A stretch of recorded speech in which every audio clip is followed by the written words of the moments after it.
ஆண்டவராகிய இயேசு கிறிஸ்துவின் நாமத்தில் உங்கள் யாவருக்கும் என்னுடைய அன்பின் நல்வாழ்த்துக்கள்.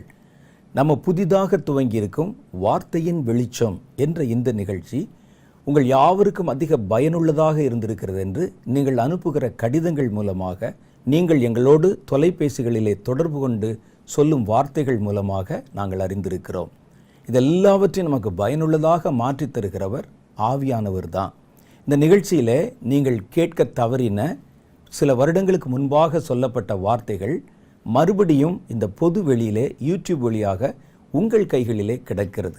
மாத்திரமல்ல, இந்த கூட்டத்தில் கலந்து கொண்டவங்க கூட இந்த வார்த்தைகளை மறுபடியும் ஞாபகப்படுத்திக் கொள்வதற்கு இது ஒரு வாய்ப்பாக அமைந்திருக்கிறது என்று கூட நிறைய பேர் சொல்லியிருக்கிறீங்க. ஏதோ நாங்கள் கூட்டத்தில் கலந்து கொண்டோம், செய்தி கேட்டோம், அதை மறுபடியும் நாங்கள் அதை புதுப்பித்துக் கொள்வதற்கு இது ஒரு வாய்ப்பாக அமைந்திருக்கிறது என்று நீங்கள் சொன்ன நல்ல கருத்துக்களுக்காக நான் கர்த்தருக்கு நன்றி செலுத்துகிறேன். சரி, இந்த முறை நாம் பார்க்க போகிற மற்றொரு புதிய செய்தி. போன முறை நம்ம பார்த்தபோது அந்த செய்தியினுடைய கடைசி பகுதியில் ஆயுதங்கள் பற்றின சில காரியங்களை நான் வருகிற நிகழ்ச்சியிலே சொல்லுவேன் என்பதாக சொல்லி முடிச்சிருந்தேன். என்ன ஆயுதங்கள் என்று கேட்டால், சாதாரணமாக யுத்தத்திற்குன்னு நிறைய ஆயுதங்கள் இருக்கிறது. அது காலத்துக்கு காலம் வித்தியாசப்படுகிறது. அது நம்ம எல்லாம் அறிஞ்சது தான். ஒரு காலத்தில் பாருங்கள், மனிதர்கள், இந்த கற்கால மனிதர்கள் சொல்லுவாங்க, நியாண்டர்தால் மனிதர்கள் என்றெல்லாம் சொல்லி நீங்கள் சரித்திரத்தில் வாசிச்சிருப்பீங்க. கற்கால மனிதர்கள் கற்களை வைத்து ஒருவரை ஒருவர் அடித்து கொண்டாங்க, தாக்கி கொண்டாங்க. அதற்கு பின் வருகிற காலங்கள் உலோக காலம் என்று வருகிறது. அப்போ தான் இரும்பு, தாமிரம், செம்பு போன்றவைகள் எல்லாம் அங்கே கண்டுபிடிக்கப்பட்டது. அதில் நிறைய ஆயுதங்களை செஞ்சு அதில் சண்டை போட்டாங்க. அதற்கு பின்வரும் நாட்களில் ஈட்டி, கத்தி போன்றவைகள் கண்டுபிடிக்கப்பட்டது. இப்போ நவீன காலத்தில் பல காரியங்கள், ஆல்ஃப்ரெட் நோபல் கண்டுபிடித்த டைனமைட்டுக்கு பிறகு நீங்கள் பார்த்தீங்கன்னா யுத்தங்களில் வெடிப்பொருள்கள் பயன்படுத்தப்பட்டன. இன்றைக்கி அணுப்பொருள்கள், கதிர்வீச்சுகள், ஏன் இப்போ சமீபத்தில் மனிதர்களுடைய உயிர்களை கொள்ளை கொண்டு போகும் கிருமிகள் கூட பயன்படுத்தப்படுகின்றன. அப்போ இந்த ஆயுதங்கள் யுத்தத்திற்கு பயன்படுத்தப்படுகின்றன. இதெல்லாம் மாம்சத்தில் செய்யப்படும் யுத்தங்களுக்கு சரி. ஆவியிலே ஒரு யுத்தம் இருக்குன்னு சொல்லி கர்த்தருடைய வேதம் சொல்லுதே, அந்த யுத்தத்திற்கு என்ன ஆயுதங்களை பயன்படுத்துவது? ஏன்னா வேதத்தில் சொல்லுகிறது, கடைசி நாட்களில் கர்த்தருடைய பிள்ளைகளுக்கு ஒரு யுத்தம் வைக்கப்பட்டிருக்கிறது. இந்த யுத்தம் மாம்சத்தோடும் இரத்தத்தோடும் உண்டானது அல்ல. அதிகாரங்களோட, துரைத்தனங்களோட, அந்தகார லோகாதிபதிகளின் ஆவிகளின் சேனைகளோட, வானமண்டலத்தின் பொல்லாத ஆவிகளோட நமக்கு போராட்டம் உண்டு. அப்போ ஒரு போராட்டம் உண்டு, யுத்தம் உண்டுன்னா அதற்கு ஆயுதங்கள் நமக்கு தேவை. இந்த ஆயுதங்களை பற்றி ஒரு பெரிய பட்டியலே எபேசியருக்கு எழுதின நிருபம் 6வது அதிகாரத்தில் சொல்லப்பட்டிருக்கிறது. சத்தியம் என்னும் மார்க்கச்சை, வார்த்தை என்ற வசனம் என்ற பட்டயம், இது மாதிரி நிறைய சொல்லப்பட்டிருக்கிறது. நாம் இப்போ அந்த வார்த்தையை ஒரு நிமிஷம் வாசிச்சுட்டு செய்திக்குள்ளே நம்ம கடந்து போகலாம். எபேசியருக்கு எழுதின நிருபம் 6வது அதிகாரம். 6வது அதிகாரத்தில் தான் கடைசி கால யுத்தத்தை பற்றி சொல்லியிருக்கிறாங்க. அதில் என்ன சொல்கிறாங்க பாருங்கள். சத்தியம் என்னும் கச்சை, அதை உங்கள் அறையிலே கட்டினவர்களாகவும், நீதி என்னும் மார்க்கவசத்தை தரித்தவர்களாயும், சமாதானத்தின் சுவிசேஷத்திற்குரிய ஆயத்தம் என்னும் பாதரட்சையை கால்களிலே தொடுத்தவர்களாகவும், பொல்லாங்கன் ஏயும் அக்னி அஸ்திரங்களெல்லாம் அவித்து போடத்தக்கதாக எல்லாவற்றுக்கும் மேலாக விசுவாசம் என்னும் கேடகத்தை பிடித்து கொண்டவர்களாயும் நில்லுங்கள்.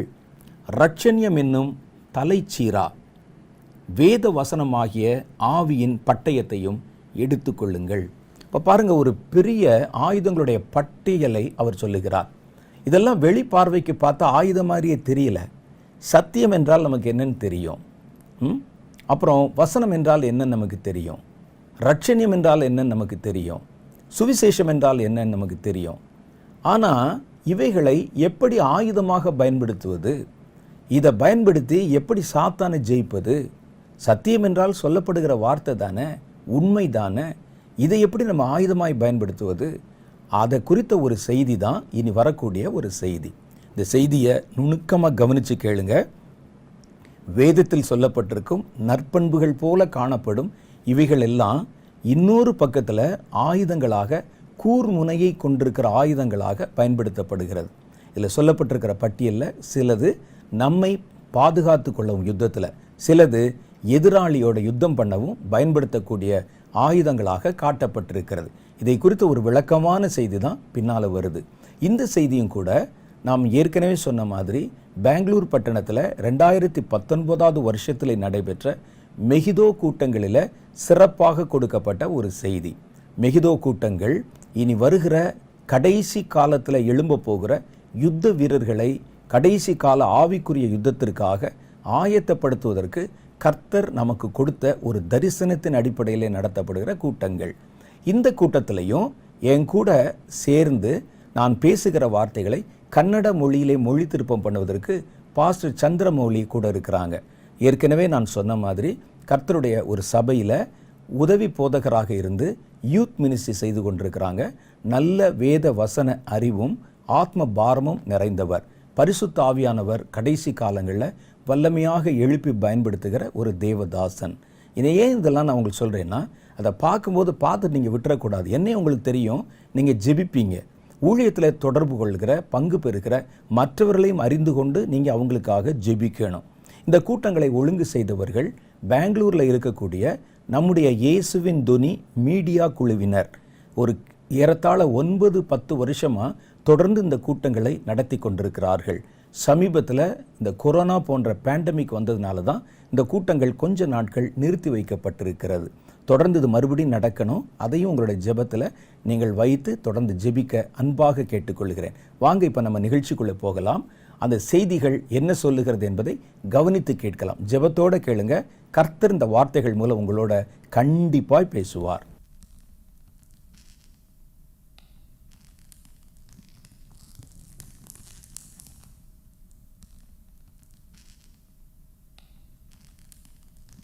கடைசி கால யுத்தம். ಕಡೆ ಕಾಲದ ಯುದ್ಧ.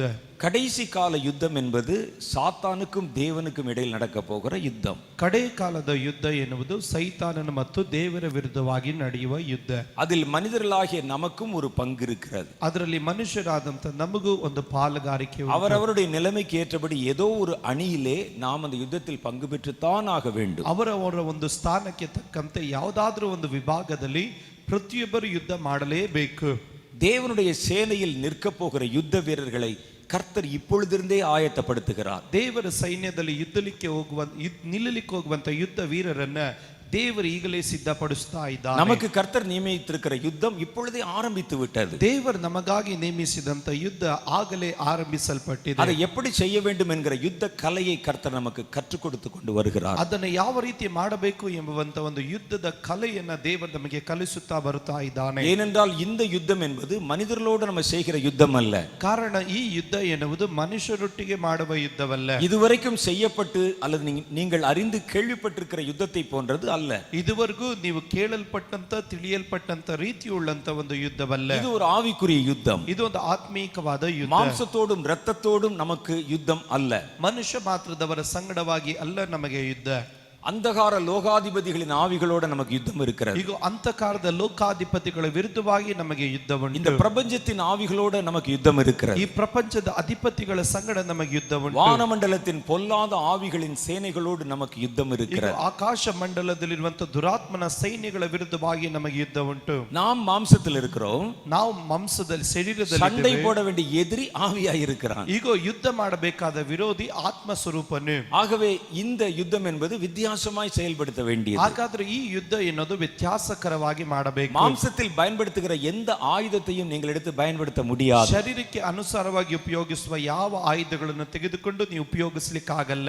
சிலர் இந்த காரியத்தை வேறு விதமாய் புரிந்து கொள்ளுகிறார்கள். ಕೆಲವರು ಈ ಕಾರ್ಯಗಳನ್ನ ಬೇರೆ ರೀತಿಯಾಗಿ ಅರ್ಥ ಮಾಡಿಕೊಳ್ಳುತ್ತಾರೆ. சில ஊழியக்காரர்கள் கூட இதை வேற மாதிரி புரிஞ்சிருந்திருக்காங்க. ಕೆಲವೊಂದು ಸೇವಕರುಗಳು ಇದನ್ನ ಬೇರೆ ರೀತಿ ಅರ್ಥ சில ಮಾಡಿಕೊಳ್ಳುತ್ತಾರೆ. வருஷங்களுக்கு முன்பாக ஒரு ஊழியத்தின் சார்பிலே வாலிபர்களுக்கு இப்படிப்பட்ட ஒரு கூட்டம் நடத்தப்பட்டது. ಅನೇಕ ವರ್ಷಗಳ ಹಿಂದೆ ಒಂದು ಯವನಸ್ಥರಿಗೋಸ್ಕರವಾಗಿ ಒಂದು ಸೇವೆಯ ಹೆಸರಿನಲ್ಲಿ ಈ ರೀತಿಯಾದಂತ ಒಂದು ಸಮ್ಮೇಳನ ನಡೆಸಲ್ಪಟ್ಟಿತ್ತು. அதிலே அங்கே அவர்களுக்கு ஒரு வார்த்தை சொல்லப்பட்டது. ಅಲ್ಲಿ ಅವರಿಗೊಂದು ಮಾತು ಹೇಳಲ್ಪಟ್ಟಿತ್ತು. கடைசி நாட்களிலே கர்த்தர் உங்களை யுத்தத்துக்கு தேர்ந்தெடுக்கிறார். ಕಡೆ ದಿವಸದಲ್ಲಿ ದೇವರು ನಿಮ್ಮನ್ನು ಯುದ್ಧಕ್ಕಾಗಿ ಆರಿಸಿಕೊಳ್ತಾ ಇದ್ದಾನೆ. கடைசி யுத்தத்திற்கு கர்த்தர் உங்களை ஆயத்தப்படுத்துகிறார். ಕಡೆ ಯುದ್ಧಕ್ಕಾಗಿ ದೇವರು ನಿಮ್ಮನ್ನು ಸಿದ್ಧಪಡಿಸ್ತಾ ಇದ್ದಾನೆ. அதனால நீங்க உங்க உடம்ப நல்லா ஃபிட்டா வைத்துக் கொள்ள வேண்டும். ಆದ್ರಿಂದ ನಿಮ್ಮ ಶರೀರವನ್ನ ಚೆನ್ನಾಗಿ ನೀವು ಫಿಟ್ ಆಗಿ ಇಟ್ಟುಕೊಳ್ಳಬೇಕು. எங்க ஊழியத்துல இருந்து காலையில இவ்விதமான யுத்த வீரர்களுக்கு பயிற்சி கொடுக்கிறோம். ಈ ರೀತಿಯಾಗಿ ನಾವು ಯುದ್ಧಕ್ಕೋಸ್ಕರವಾಗಿ ಮುಂಜಾನೆ ಮುಂಜಾನೆ ವೇಳೆಯಲ್ಲಿ ಸೈನಿಕರಿಗಾಗಿ ಯುದ್ಧಾಭ್ಯಾಸ ಮಾಡ್ತೇವೆ. எல்லாரும் எக்ஸசைஸ் பண்ணணும். ಎಲ್ಲರೂ ವ್ಯಾಯಾಮ ಮಾಡಬೇಕು. உடம்ப நல்லா ஃபிட்டா வைத்துக்கொள்ள வேண்டும். ಶರೀರವನ್ನ ಚೆನ್ನಾಗಿ ಫಿಟ್ ಆಗಿ ಇಟ್ಕೋಬೇಕು. ஏனென்றால் நமக்கு ஒரு பெரிய யுத்தத்தை கர்த்தர் வைத்திருக்கிறார். ಕಾರಣ ದೇವರು ನಮಗೊಂದು ದೊಡ್ಡ ಯುದ್ಧವನ್ನ ಮಾಡಿ ಇಟ್ಟಿದ್ದಾನೆ. உங்களுக்கு ட்ரைனிங் கொடுக்கிறதுக்கு ராணுவத்திலிருந்து ஓய்வு பெற்ற அதிகாரிகளை அழைத்து வருகிறோம். ಈಗ ನಿಮ್ಮನ್ನು ತರಬೇತಿಗೊಳಿಸುವುದಕ್ಕಾಗಿ ಸೈನ್ಯದಿಂದ ಅಧಿಕಾರಿಗಳನ್ನ ಕರೆತರುತ್ತೇವೆ. அவங்க உங்களுக்கு ட்ரைனிங் கொடுப்பாங்க. ಅವರು ನಿಮಗೆ ತರಬೇತಿ ಕೊಡುತ್ತಾರೆ. எப்படி துப்பாக்கி எடுத்து சுடுவது என்று. ಯಾವ ರೀತಿ ಬಂದೂಕು ತೆಗೆದುಕೊಂಡು ಸುಡುವುದು ಎಂಬುದು. எனக்கு தெரிந்து ஹாலிவுட் பிசாசு ஒண்ணுதான் துப்பாக்கியை பார்த்து பயப்படும்.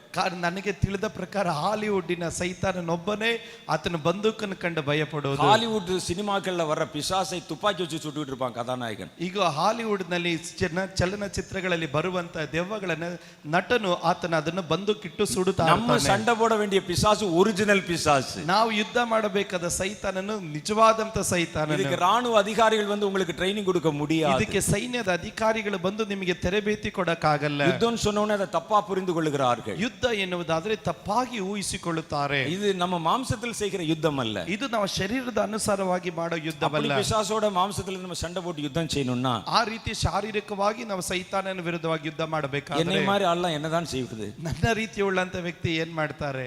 ஆகவே நம்முடைய யுத்தம் என்பது மாம்சத்துக்குரியது அல்ல. ಆದ್ರೆ ಹಾಗಾಗಿದ್ರೆ ನಮ್ಮ ಯುದ್ಧ ಎನ್ನುವುದು ಶರೀರದ ಸಂಬಂಧವಾಗಲ್ಲ. இப்படி எல்லாம் கோமாளித்தனம் பண்ணுவீர்கள் என்று தெரிந்துதான் ಈ ರೀತಿ ಎಲ್ಲ ಕಾರ್ಯಗಳನ್ನು ಮಾಡ್ತೀರಂತ ಗೊತ್ತಿದ್ದೆ. எபேசியர் 6வது அதிகாரம் 12வது வசனத்தில் பவுல் சொல்லும் பொழுது ಎಫೆಸಿಯರ್ ಬರೆದ ಪತ್ರಿಕೆ 6ನೇ ಅಧ್ಯಾಯದ 12ನೇ ವಾಕ್ಯವನ್ನು ಪೌಲನು ಬರೀಬೇಕಾದ್ರೆ ஆரம்பிக்கும் போதே மாம்சத்தோடும் இரத்தத்தோடும் அல்லன்னு சொல்லிட்டார். ಆತನ ಆರಂಭಿಸಬೇಕಾದ್ರೆ ಹೇಳಿದನು ಮನುಷ್ಯ ಮಾತ್ರದವರ ಸಂಗಡ ಅಲ್ಲ. ஆகவே நாம் பயன்படுத்தக்கூடிய கருவிகளும் மாம்சத்துக்குரியவைகள் அல்ல. ಆದ್ರಿಂದ ನಾವು ಉಪಯೋಗಿಸಬೇಕಾದ ಆಯುಧಗಳು ಶಾರೀರದ ಸಂಬಂಧವಾದದಲ್ಲ. எல்லாம் ஸ்பிரிச்சுவல் வெப்பன்ஸ். ಎಲ್ಲ ಆತ್ಮೀಕವಾದ ಆಯುಧಗಳು. அது ஆவிக்குரிய ஆயுதங்கள். ಅದು ಆತ್ಮೀಕವಾದ ಆಯುಧಗಳು. அந்த ஆயுதங்களை எப்படி பயன்படுத்த வேண்டும் என்று பரிசுத்த ஆவியானவருக்கு தான் தெரியும். ಆ ಆಯುಧಗಳನ್ನ ಯಾವ ರೀತಿ ಉಪಯೋಗಿಸಬೇಕೆಂದು ಪವಿತ್ರಾತ್ಮನಿಗೆ ಮಾತ್ರ ಗೊತ್ತು. ஒரு மிலிಟರಿ ஆபீசருக்கு அது தெரியாது. ಒಂದು ಸೈನ್ಯದ ಅಧಿಕಾರಿಗೆ ಗೊತ್ತಿಲ್ಲ. ஆகவே தான் பரிசுத்த ஆவியானவர் அவைகளை நமக்கு கற்றுக் கொடுக்கிறார். ಆದ್ರಿಂದ ಪವಿತ್ರಾತ್ಮನು ನಮಗೆ ಅದನ್ನು ಕಲಿಸಿಕೊಡುತ್ತಾನೆ.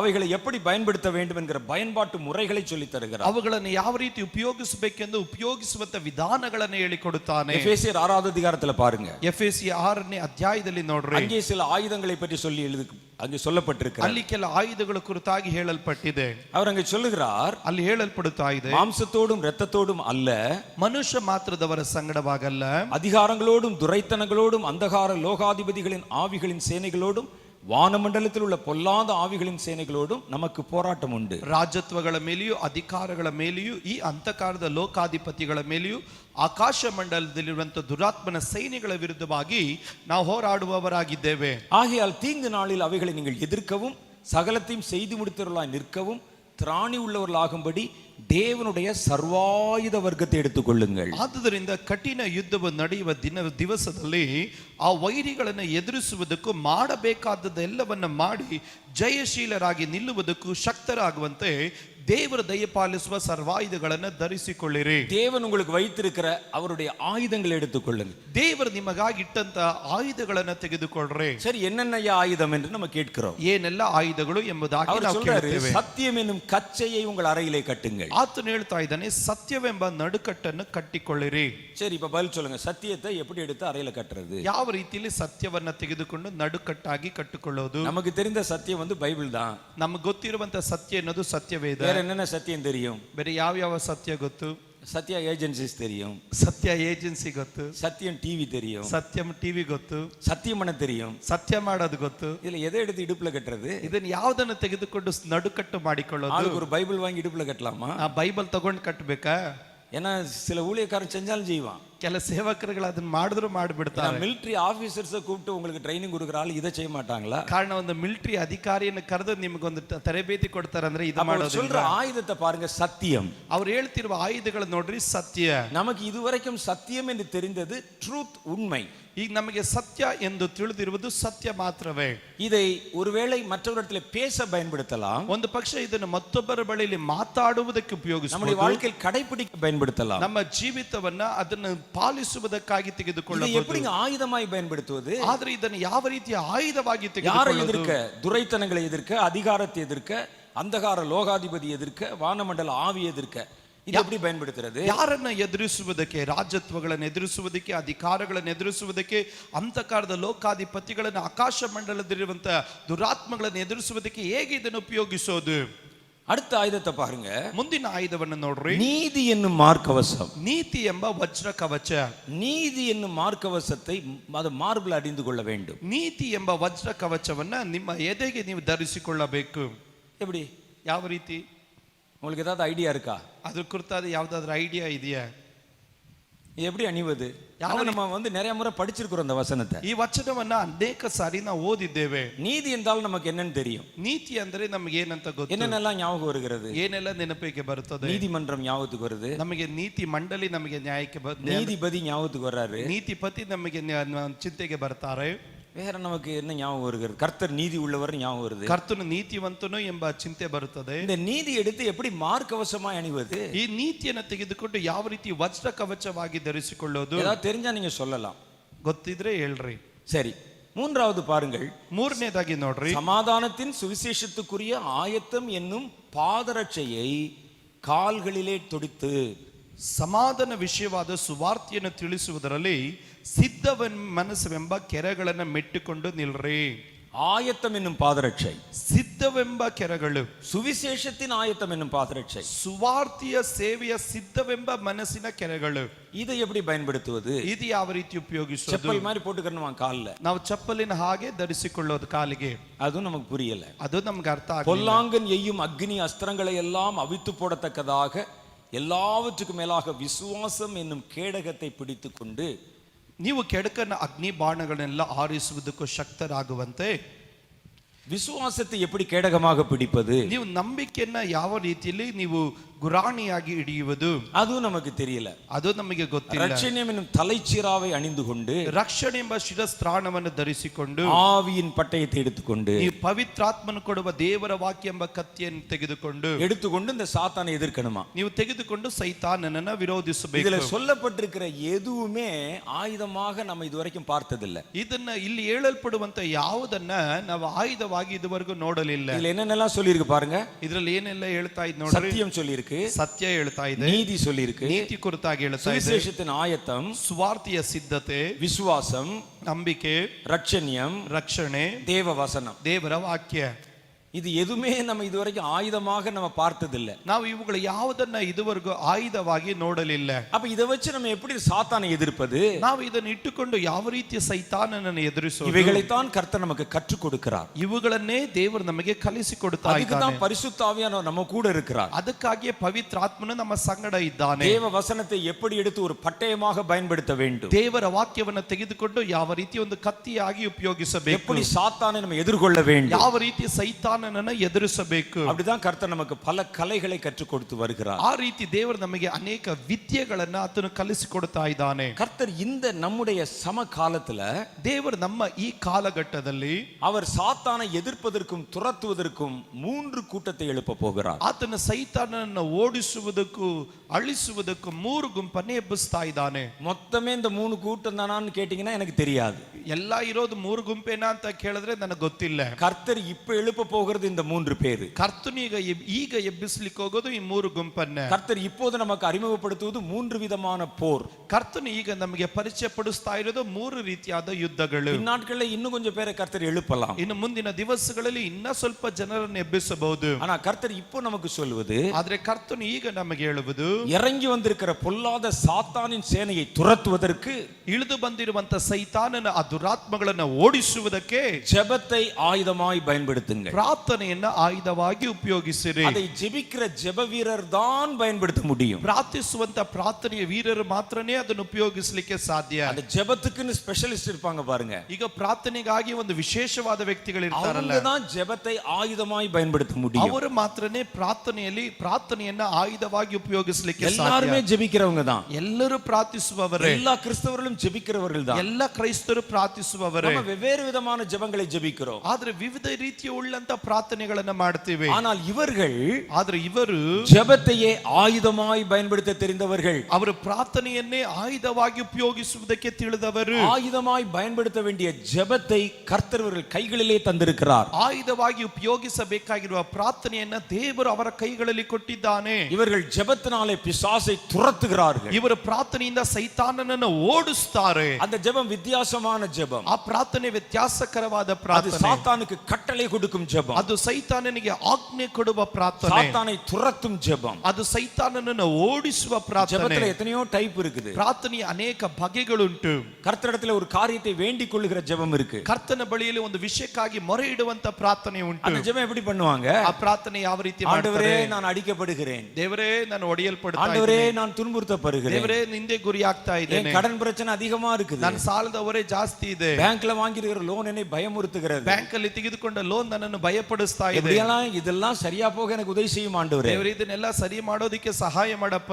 இது ஜெபம் தானே? ಇದು ಪ್ರಾರ್ಥನೆ ತಾನೇ? இந்த ஜெபத்தை வைத்து நீங்கள் பிசாசை துரத்த முடியுமான்னு யோசிச்சு பாருங்க. ಈ ಪ್ರಾರ್ಥನೆಯನ್ನು ಇಟ್ಟುಕೊಂಡು ನೀವು ಸೈತಾನನ ಓಡಿಸಬಹುದಾ ಅಂತ ನೋಡ್ರಿ. ஒரு பெரிய பிசாசு வந்து நிற்கிறது. ಒಂದು ದೊಡ್ಡ ಸೈತಾನನ ಬಂದು ನಿಂತಿದ್ದಾನೆ. உங்களுக்கு இப்ப என்ன தெரியுதுன்னா ஜெபத்தை வச்சு பிசாசை துரத்தணும். ಈಗ ನಿಮಗೆ ಏನ್ ಗೊತ್ತಾಗಿದೆ ಅಂದ್ರೆ ಪ್ರಾರ್ಥನೆಯಿಂದ ಸೈತಾನನನ್ನ ಓಡಿಸಬೇಕು. ஆனா உங்களுக்கு தெரிஞ்ச ஜெபம் எல்லாம் மூக்க வடிக்கிற ஜெபம் தான். ಆದ್ರೆ ನಿಮಗೆ ಗೊತ್ತಿರುವಂತ ಪ್ರಾರ್ಥನೆ ಎಲ್ಲ ನೋವುಗಳು ಕುರಿತಾದ ಪ್ರಾರ್ಥನೆ. நீங்க அவனுக்கு முன்னால போய் சரி நம்ம ஜெபம் பண்ணி துரத்திடுவோம். ನೀವು ಆತನ ಮುಂದೆ ನಿಂತ್ಕೊಂಡು ಪ್ರಾರ್ಥನೆ ಮಾಡಿ ಓಡಿಸ್ಬಿಡೋಣ உங்க ಅಂತ கையை நீட்டிட்டு சொல்றீங்க கர்த்தாவே சோத்திரம் சோத்திரம். ಕರ್ತನೆ ಸ್ತೋತ್ರ ಸ್ತೋತ್ರ. என்னுடைய பேங்க் லோன் என்னை வாதிக்கிறது. ನನ್ನ ಬ್ಯಾಂಕ್ ಲೋನ್ ನನ್ನನ್ನು ಬಾಧಿಸ್ತಾ ಇದೆ. எனக்கு நிறைய கடன் பிரச்சனை இருக்கிறது. ನನಗೆ ಅನೇಕ ಸಾಲದ ಹೊರೆ ಇದೆ. என் மனைவி பொறுப்பில்லாம இருக்கிறா. ನನ್ನ ಹೆಂಡತಿ ಜವಾಬ್ದಾರಿ அல்லது ಇಲ್ಲದವಳಾಗಿದ್ದಾಳೆ. என்னுடைய கணவன் பொறுப்பில்லாம இருக்கிறா. ಇಲ್ಲ ನನ್ನ ಗಂಡನ ಜವಾಬ್ದಾರಿ என் பிள்ளைகள் எல்லாம் ಇಲ್ಲದವನಾಗಿದ್ದಾನೆ. தருதலையா தெரிகிறது. ನನ್ನ ಮಕ್ಕಳೆಲ್ಲ ತಲೆ ತಿರುಗಿ ನಡೀತಾ ಇದ್ದಾರೆ. இயேசுவின் நாமத்தில் ஜெபிக்கிறேன் பிதாவே. ಯೇಸುವಿನ ನಾಮದಲ್ಲಿ ಪ್ರಾರ್ಥಿಸ್ತೀನಿ ತಂದೆ. என் கண்ணை திறந்து பார்த்தா சாத்தான் ஓடுவானா ஓடி இருக்க மாட்டானா? ನಿಮ್ಮ ಕಣ್ ತೆರೆದು ನೋಡಿದ್ರೆ ಸೈತಾನ್ ಓಡಿರ್ತಾನ ಇಲ್ವಾ?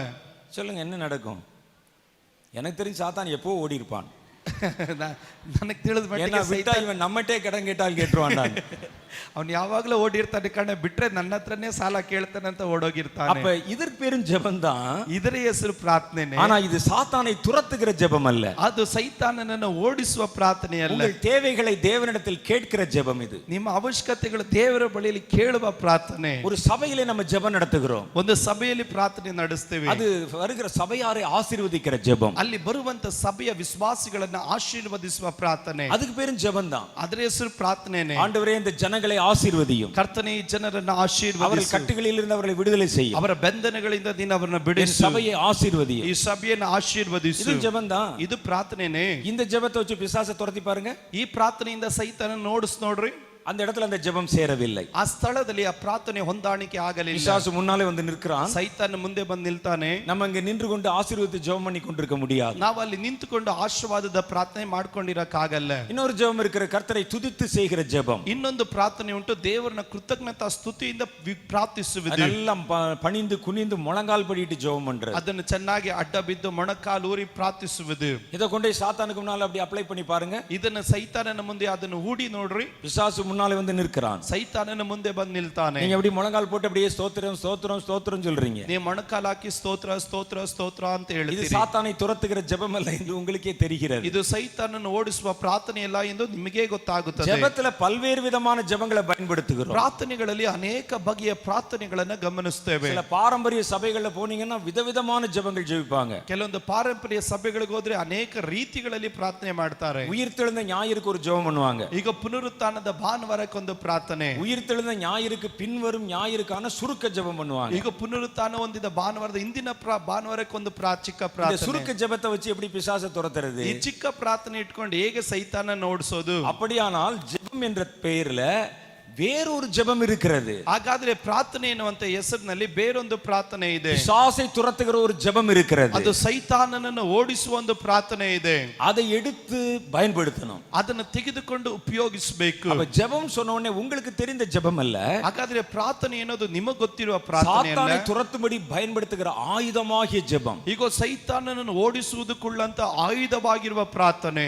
எபேசியர் 6வது அதிகாரத்துல ஒரு வார்த்தை சொன்னது. ಎಫೆಸಿಯರ 6ನೇ ಅಧ್ಯಾಯದಲ್ಲಿ ಒಂದು ಪ್ರಾರ್ಥನೆ ವಾಕ್ಯವನ್ನು ಹೇಳಿ தேவ வசனமாகிய பட்டயத்தை எடுத்துக்கொள்ளுங்கள். ಅಲ್ಲಿ ವಾಕ್ಯ ಹೇಳುತ್ತದೆ ದೇವರ ವಾಕ್ಯ ಎಂಬ ಕತ್ತಿಯನ್ನು ಹಿಡಿಯಿರಿ. அங்க அப்படிதானே போட்டிருக்கு, படிச்சு பாருங்க. ಅದೇ ರೀತಿ ತಾನೇ ಅಲ್ಲಿ ಇರೋದು, ಓದ್ ನೋಡ್ರಿ. தேவ வசனமாகிய ஆவியின் பட்டயத்தை எடுத்துக்கொள்ளுங்கள். ಪವಿತ್ರಾತ್ಮನು ಕೊಡುವ ದೇವರ ವಾಕ್ಯ ಎಂಬ ಕತ್ತಿಯನ್ನು ಹಿಡಿಯಿರಿ. இப்ப நம்ம ஒரு வசனத்தை எடுத்துக்கொண்டு சாத்தானை துரத்த போறோம். ಈಗ ನಾವು ಒಂದು ವಚನವನ್ನು ತೆಗೆದುಕೊಂಡು ಸೈತಾನನನ್ನ ಓಡಿಸ್ತೇವೆ. ஒரு வசனத்துல போகலனா கூட ஒரு 2-3 வசனத்தை சேர்த்து நம்ம போட்டு பார்ப்போம். ಒಂದು ವಚನದಲ್ಲಿ ಹೋಗ್ಲಿಲ್ಲ ಅಂದ್ರೆ ಒಂದು 2-3 ವಚನ ಆದ್ರೂ ಸೇರಿಸಿ ನೋಡೋಣ. நான் அந்த வசனத்தை வாசிக்கிறேன். ನಾನು ಈ ವಚನವನ್ನು ಓದುತ್ತೇನೆ. யூதா பாரேசையும் சாராவையும் தாமாரிடத்தில் பெற்றான். பாராஸ் எஸ்ரோமை பெற்றான். எஸ்ரோம் ஆராமை பெற்றான். ஆராம் அம்மினதாபை பெற்றான். அம்மினதாப் நாகசோனை பெற்றான். நகசோன் சல்மோனை பெற்றான். சல்மோன் போவாசை பெற்றான். அப்புறம் போவாஸ் ஓபேதை ரூத்திடத்தில் பெற்றான். ஓபேத் ஈசாயை பெற்றான். அப்படின்னு சொல்லிட்டு சாத்தானுடைய முகத்தை அப்படி பார்க்கிறேன்.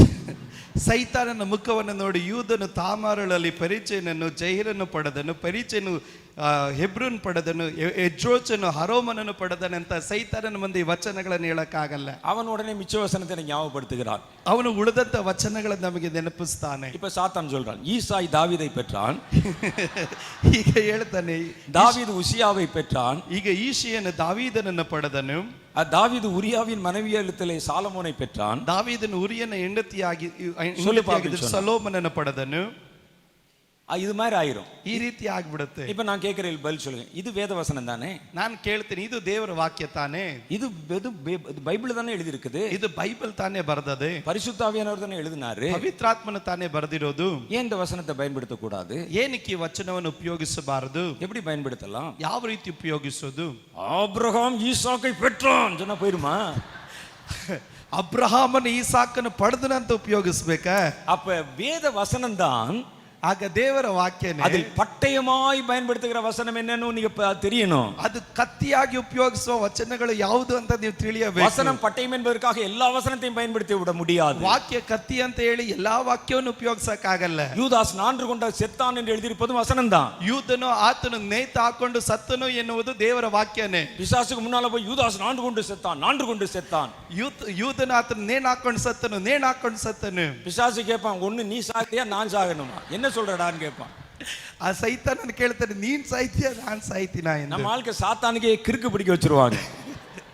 நம் ಜನರು ಸೈತಾನನಿಗೆ ತಲೆ ತಿರುಗಂಗ್ ಮಾಡ್ತಾರೆ. ஆகவே வேத வசனத்தில் ரொம்ப நுணுக்கமாக கவனித்து அதை பயன்படுத்த வேண்டும். ಆದ್ರಿಂದ ದೇವರ ವಾಕ್ಯವನ್ನು ಚೆನ್ನಾಗಿ ಪರಿಶೋಧಿಸಿ ಅದನ್ನು ಉಪಯೋಗಿಸಬೇಕು. வேத வசனம் பட்டயம் என்று தான் எழுதியிருக்கிறது. ದೇವರ ವಾಕ್ಯ ಕತ್ತಿ ಎಂಬುದಾಗಿ ಹೇಳುತ್ತದೆ. பட்டயமாகிய வசனம் என்ன என்பதை கண்டுபிடிக்க வேண்டும். ಕತ್ತಿಯಾಗಿರುವಂತ ವಚನ ಯಾವುದು ಎಂದು ತಿಳಿಯಬೇಕು. நாம் செய்கிற எல்லாமே ஜெபம் தான். நாம் ಮಾಡುವುದು ಎಲ್ಲಾ ಪ್ರಾರ್ಥನೆ. ஆனா சாத்தானை துரத்துகிற ஜெபம் என்ன என்பதை கண்டுபிடிக்க வேண்டும். ಆದರೆ ಸೈತಾನನನ್ನು ಓಡಿಸುವಂತ ಪ್ರಾರ್ಥನೆ ಯಾವುದು ಎಂದು ಕಂಡುಹಿಡಿಯಬೇಕು. அதே மாதிரி தான் நாம் சொல்லுகிற தீர்க்க தரிசனத்தை எப்படி ஆயுதமாய் பயன்படுத்துவது. ಅದೇ ರೀತಿ ನಾವು ಉಪಯೋಗಿಸುವಂತ ಪ್ರವಾದನೆಗಳನ್ನು ಯಾವ ರೀತಿ ಆಯುಧವಾಗಿ ಉಪಯೋಗಿಸೋದು. ஒரு குறிப்பிட்ட விதமான தீர்க்க தரிசனத்தை கர்த்தர் சொல்லுகிறார். ದೇವರು ಒಂದು ಗುಂಪಿನ ಒಂದು ಪ್ರವಾದನೆಯನ್ನು ದೇವರು ನುಡಿಲಿಕ್ಕೆ ಹೇಳ್ತಾನೆ. அதை எசேக்கியேல் சொல்ல ஆரம்பித்த பொழுது, ಅದನ್ನು ಎಸೆಕಿಯೇಲನು ಹೇಳಲಿಕ್ಕಾಗಿ ಪ್ರಾರಂಭಿಸಿದಾಗ, பெலத்தியா என்கிற ஒரு பொல்லாத மனிதன் செத்து விழுகிறான். ಫಲಿತ್ಯನು ಎಂದು ಹೇಳಲ್ಪಡುವಂತ ಒಂದು ದುಷ್ಟ ಮನುಷ್ಯನು ಸತ್ತು ಬೀಳ್ತಾ ಇದ್ದಾನೆ. சபையை ஏமாற்றும்படி உள்ளே கடந்து வந்த அனனியாவை பார்த்து ஒரு வார்த்தை பேதுரு சொல்லுகிறார். ಈಗ ಸಭೆಯನ್ನು ಮೋಸಗೊಳಿಸುವುದಕ್ಕಾಗಿ ಬಂದಂತ ಅನ್ಯನನ್ನು ನೋಡಿಕೊಂಡು ಪೇತ್ರನು ಒಂದು ಮಾತು ಹೇಳ್ತಾನೆ. அது ஒரு தீர்க்க தரிசன வார்த்தை. ಅದೊಂದು ಪ್ರವಾದನೆಯ ಮಾತು. அதை கேட்ட உடனே அனனியா செத்து விழுகிறார். ಅದನ್ನು ಕೇಳಿದ ತಕ್ಷಣ ಅನನೀಯನು ಸತ್ತು ಬೀಳುತ್ತಾನೆ. அனனியா செத்தது தெரியாமல் 3 மணி நேரத்துக்கு பிறகு சஃபீரால் கடந்து வருகிறாள். ಈಗ ಅನನೀಯನು ಸತ್ತಿರೋದ್ರ ಕುರಿತಾಗಿ ಮಾಹಿತಿ ಇಲ್ಲದೆ 3 ಗಂಟೆ ಆದ್ಮೇಲೆ ಸಫರೇಳಿ ಬರ್ತಾ ಇದ್ದಾಳೆ. அவளை நோக்கி ஒரு வார்த்தை சொல்லுகிறார். ಆಕೆಯನ್ನು ನೋಡಿಕೊಂಡು ಒಂದು ಮಾತನ್ನು ಹೇಳ್ತಾನೆ. அவளும் செத்து விழுகிறாள். ಆಕೆಯೂ ಸತ್ತು ಬೀಳ್ತಾ ಇದ್ದಾಳೆ. ஆகவே கர்த்தருடைய தீர்க்க தரிசனத்தை ஆயுதமாய் பயன்படுத்துவது எப்படி? ಆದ್ರಿಂದ ದೇವರ ಪ್ರವಾದನೆಗಳನ್ನು ಆಯುಧವಾಗಿ ಉಪಯೋಗಿಸೋದು ಯಾವ ರೀತಿ? ஒரு கூட்டம் பேர் பிசாசை ஜெபத்தினால துரத்துறாங்க. ಒಂದು ಗುಂಪಿನ ಜನ ಸೈತಾನನನ್ನ ಪ್ರಾರ್ಥನೆಯಿಂದ ಓಡಿಸ್ತಾರೆ. ஒரு வகை பிசாசை தீர்க்க தரிசனத்தினால தான் துரத்த முடிகிறது. ಒಂದು ಗುಂಪಿನ ಜನರು ಅವರ ಪ್ರವಾದನೆಯಿಂದಲೇ ಸೈತಾನನನ್ನ ಓಡಿಸಲಿಕ್ಕೆ ಸಾಧ್ಯ. ஒரு சின்ன உதாரணத்திற்கு, ಒಂದು ಚಿಕ್ಕ ಉದಾಹರಣೆಗೆ, கள்ள தீர்க்கதரிசியின் அவனிடத்திலிருந்து புறப்படுகிற அந்த தவளையின் ஆவி, ಈಗ ಸುಳ್ಳು ಪ್ರವಾದಿಯಿಂದ ಹೊರಟು ಬರುವಂತ ಕಪ್ಪೆಯ ಆತ್ಮನು, அதை தீர்க்கதரிசிகள் தான் துரத்த முடியும். ಅವುಗಳನ್ನ ಪ್ರವಾದಿಗಳೇ ಓಡಿಸಲಿಕ್ಕೆ ಸಾಧ್ಯ. தீர்க்க தரிசன யுத்த வீரர்கள் தான் அதை துரத்த முடியும்.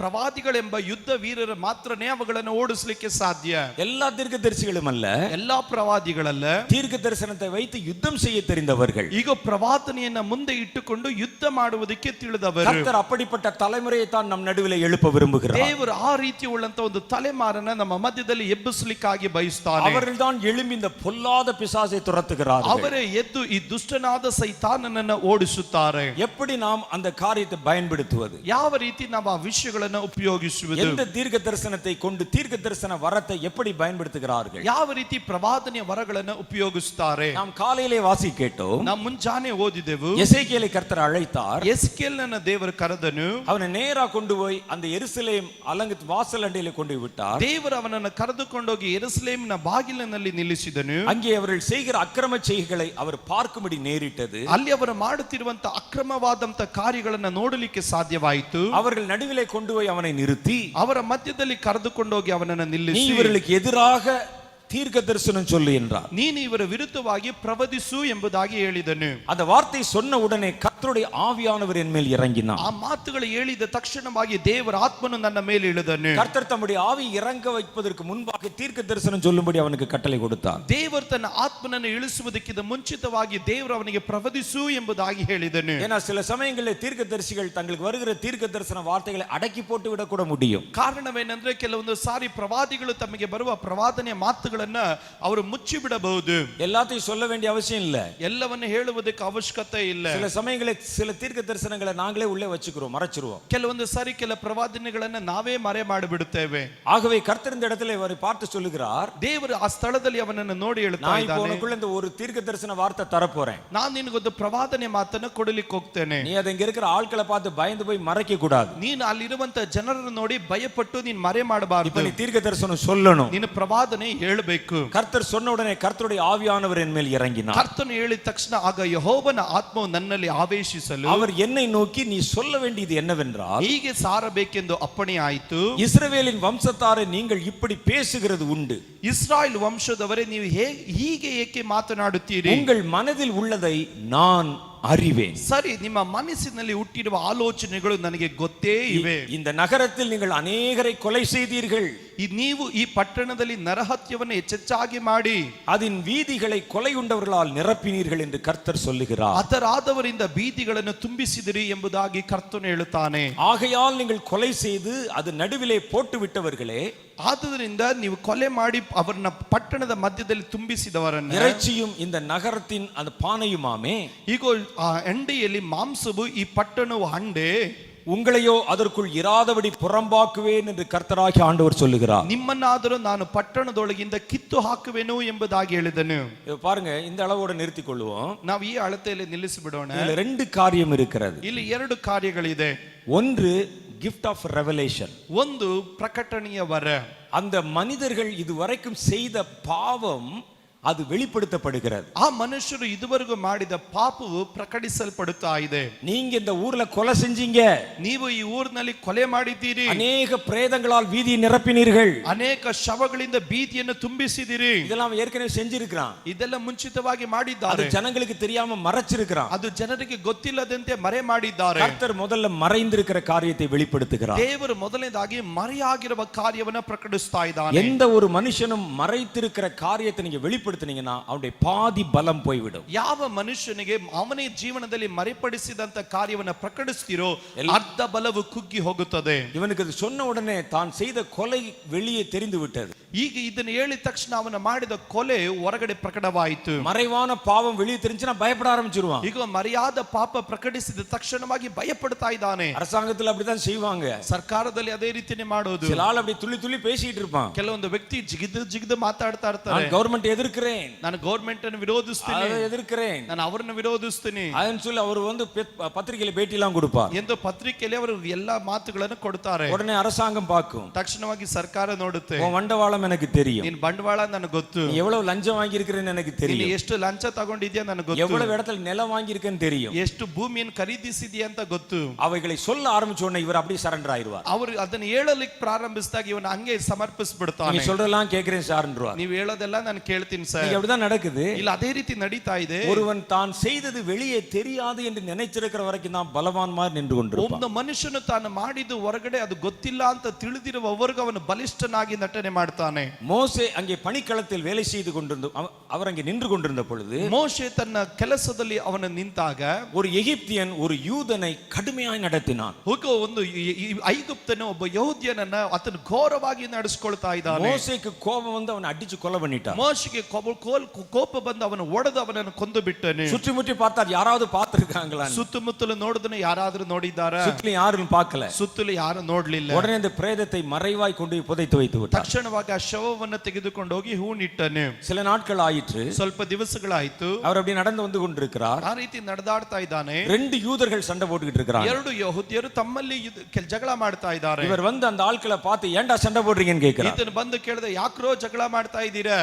நீ ஏன் சண்டை போடுறேன்னு சொல்லி அவனை அதட்டுகிறார். ಯಾಕೆ ಜಗಳ ಮಾಡ್ತಾ ಇದ್ದೀರಾ ಅಂತ ಅವರನ್ನ ಬೇರ್ಪಡಿಸ್ತಾ ಇದ್ದಾನೆ. உடனே அந்த ஆள் சொல்லுகிறான், ತಕ್ಷಣವಾಗಿ ಆ ವ್ಯಕ್ತಿ ಹೇಳ್ತಾ ಇದ್ದಾರೆ, அன்னைக்கு ஒரு எகிப்தினை கொன்றாயே, ಅವತ್ತೊಂದು ಐಗುಪ್ತನನ್ನು ಕೊಂದಲ್ಲ, அது மாதிரி என்னையும் கொல்ல நினைக்கிறியா? ಅದೇ ರೀತಿ ನನ್ನನ್ನು ಕೊಲ್ಲೋದಕ್ಕೆ ನೀನ್ ಚಿಂತೆ ಮಾಡ್ತಾ ಇದೀಯಾ? அவ்வளவுதான். வீராவேசம் பேசின மோசே அடுத்த நிமிஷம் ஊரை விட்டு ஓடி போயிட்டார். ಆ ನಿಮಿಷದಲ್ಲಿ ಶೂರನಾಗಿ ಮಾತನಾಡಿದಂತ ಮೋಶೆ ಊರ್ ಬಿಟ್ಟು ಓಡೋದನು. யாருக்கும் தெரியாதுன்னு நினைச்சோம். ಯಾರಿಗೂ ಗೊತ್ತಿಲ್ಲ ಅಂತ எவனோ ஒருத்தன் ஒளிஞ்சிருந்து பார்த்திருக்கிறான். ಯಾವನೋ ಮರೆಯಾಗಿದ್ದು ನೋಡಿಬಿಟ್ಟೆ. நம்மளும் தெரியாம அவன்கிட்டயே போய் பஞ்சாயத்து பண்ண போயிட்டோம். ನಾವು ಹೋಗಿ ಅವನ ಹತ್ರನೇ ಪಂಚಾಯತ್ ಮಾಡಕ್ ಹೋದ್ರಿ. இவனுக்கே தெரிஞ்சிச்சுன்னா இன்னும் எத்தனை பேருக்கு தெரிஞ்சது? ಇವನಿಗೆ ಗೊತ್ತಿದ್ರೆ ಇನ್ನ ಎಷ್ಟು ಜನರಿಗೆ ಗೊತ್ತಿರುತ್ತೆ. ஆகவே ஊரை விட்டு ஓடி விடுவோம் என்று மாமா வீட்டுக்கு ஓடிட்டார். ಆದ್ರಿಂದ ಊರ್ ಬಿಟ್ಟು ಹೋಗೋಣ ಅಂತ ಹೇಳಿ ಮಾವನ ಮನೆಗೆ ಓಡೋದೆ. மோசேக்கு இந்த கதினா மற்றவர்களுக்கு என்ன கதி யோசித்து? ಮೋಶೆಗೆ ಈ ಗತಿ ಆದ್ರೆ ಇನ್ನು ಉಳಿದವರಿಗೆ ಎಂತ ಗತಿ ಅಂತ ಯೋಚನೆ இவன் செய்த பாவத்தை, அவன் செய்த கிரியைகளை கர்த்தர் வெளிப்படுத்தினார். ಇವನು ಮಾಡಿದಂತ ಕ್ರಿಯೆಗಳನ್ನ ದೇವರು ಪ್ರಕಟಿಸಿದನು.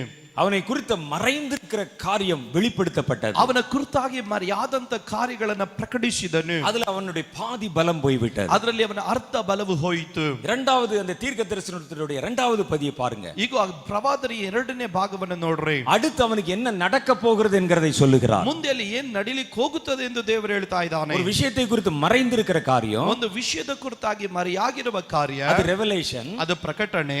அந்த பொருளுக்கு அடுத்து என்ன நடக்க போகிறது, ಆ ವಿಷಯಕ್ಕೆ ಮುಂದೆ ಏನ್ ನಡಿಲಿಕ್ಕೆ ಹೋಗುತ್ತೆ, அது தீர்க்க தரிசனம், ಅದು ಪ್ರವಾದನೆ. அதுல என்ன சொல்றாரு பாருங்க. ಅಲ್ಲಿ ದೇವರು ಏನ್ ಹೇಳ್ತಾ ಇದ್ ನೋಡ್ರಿ, உங்களையோ நான் இந்த பட்டணத்திற்குள் இராதபடி புறம்பாக்குவேன் என்று கர்த்தர் சொல்லுகிறார். ದೇವರು ಹೇಳ್ತಾನೆ, ನಿಮ್ಮನ್ನಾದ್ರೂ ನಾನು ಪಟ್ಟಣದೊಳಗಿಂದ ಕಿತ್ತು ಹಾಕುವೆನು. பட்டயத்துக்கு பயப்பட்டீங்க, ಖಡ್ಗಕ್ಕೆ ಹೆದರಿದೆ, பட்டயத்தையே உங்கள் மேல் வரப்பண்ணுவேன். ನಿಮ್ಮನ್ನು ಖಡ್ಗಕ್ಕೆ ಗುರಿ ಮಾಡುವೆನು. நான் உங்களை அதற்குள் இராதபடி புறம்பாக்கி அந்நியரின் கையிலே ஒப்பு கொடுப்பேன். ಈಗ ನಾನು ಪಟ್ಟಣದೊಳಗಿಂದ ನಿಮ್ಮನ್ನು ಕಿತ್ತು ಅನ್ಯರ ಕೈಗೆ ಕೊಟ್ಟು ದಂಡಿಸುವೆನು. உங்களிலே என்னுடைய நியாய தீர்ப்புகளை நிறைவேற்றுவேன். ನಿಮ್ಮಲ್ಲಿ ನನ್ನ ನ್ಯಾಯ ತೀರ್ಪು ದಂಡನೆಯನ್ನು ವಿಧಿಸುವೆನು. நீங்க பட்டயத்தினாலே விழுவீர்கள், ನೀವು ಖಡ್ಗಕ್ಕೆ ತುತ್ತಾಗುವಿರಿ. இஸ்ரவேல் தேசத்தின் எல்லையிலே உங்களை நியாயம் தீர்ப்பேன். ಈಗ ಈ ಪಟ್ಟಣವು ನಿಮಗೆ ಹೆಂಡೆಯಾಗುವುದಿಲ್ಲ. அப்பொழுது நான் கர்த்தர் என்று அறிந்து கொள்வீர்கள். ಆಗ ನೀವು ನಾನು ಕರ್ತನು ಎಂದು ತಿಳಿದುಕೊಳ್ಳುವಿರಿ. இந்த ரெண்டு காரியத்தை பயன்படுத்துகிறார். ಈ ಎರಡು ಕಾರ್ಯವನ್ನ ದೇವರು ಉಪಯೋಗಿಸ್ತಾ ஒன்று ಇದ್ದಾನೆ. அவனுக்குள்ளே மறைந்திருந்த காரியத்தை வெளிப்படுத்துகிறார். ಒಂದು ದೇವರು ಅವನಿಗೆ ಮರೆಯಾಗಿರುವ ಕಾರ್ಯವನ್ನ ಪ್ರಕಟಿಸ್ತಾ ಇದ್ದಾನೆ. ரெண்டு அடுத்து அவனுக்கு நடக்க போகிற காரியத்தை அங்கே தீர்க்க தரிசனமாய் உரைக்கிறார். ಎರಡನೇದಾಗಿ ಅಲ್ಲಿ ನಡಿಲಿಕ್ಕೆ ಹೋಗುವ ಕಾರ್ಯವನ್ನ ದೇವರು ಪ್ರವಾದನೆಯಾಗಿ ಆತನಿಗೆ ಹೇಳ್ತಾ ಇದ್ದಾನೆ. ரெண்டும் சைமல்டேனியஸ் அவனை போய் சேர்ந்த உடனே ಈ ಎರಡು ಒಟ್ಟಾಗಿ ಅವನಿಗೆ ಹೋಗಿ ಸೇರಿದ ತಕ್ಷಣ பெலத்தியா செத்து விழுந்தான். ಈಗ ಪಿಲಿತ್ಯನು ಆತನು ಸತ್ತು ಬಿದ್ದನು. இப்ப நீங்க அதை படிச்சிட்டீங்கல்ல, ಈಗ ಅದನ್ನು ಓದಿದ್ರಲ್ಲ, அப்போஸ்தலர் நடவடிக்கை வாங்க, ಅಪೊಸ್ತಲರ ಕೃತ್ಯಕ್ಕೆ ಬನ್ರಿ. அதே மாதிரி ஒரு சம்பவத்தை பார்ப்பீர்கள். ಅದೇ ರೀತಿ ಒಂದು ಘಟನೆ ನೋಡ್ತೀರಿ.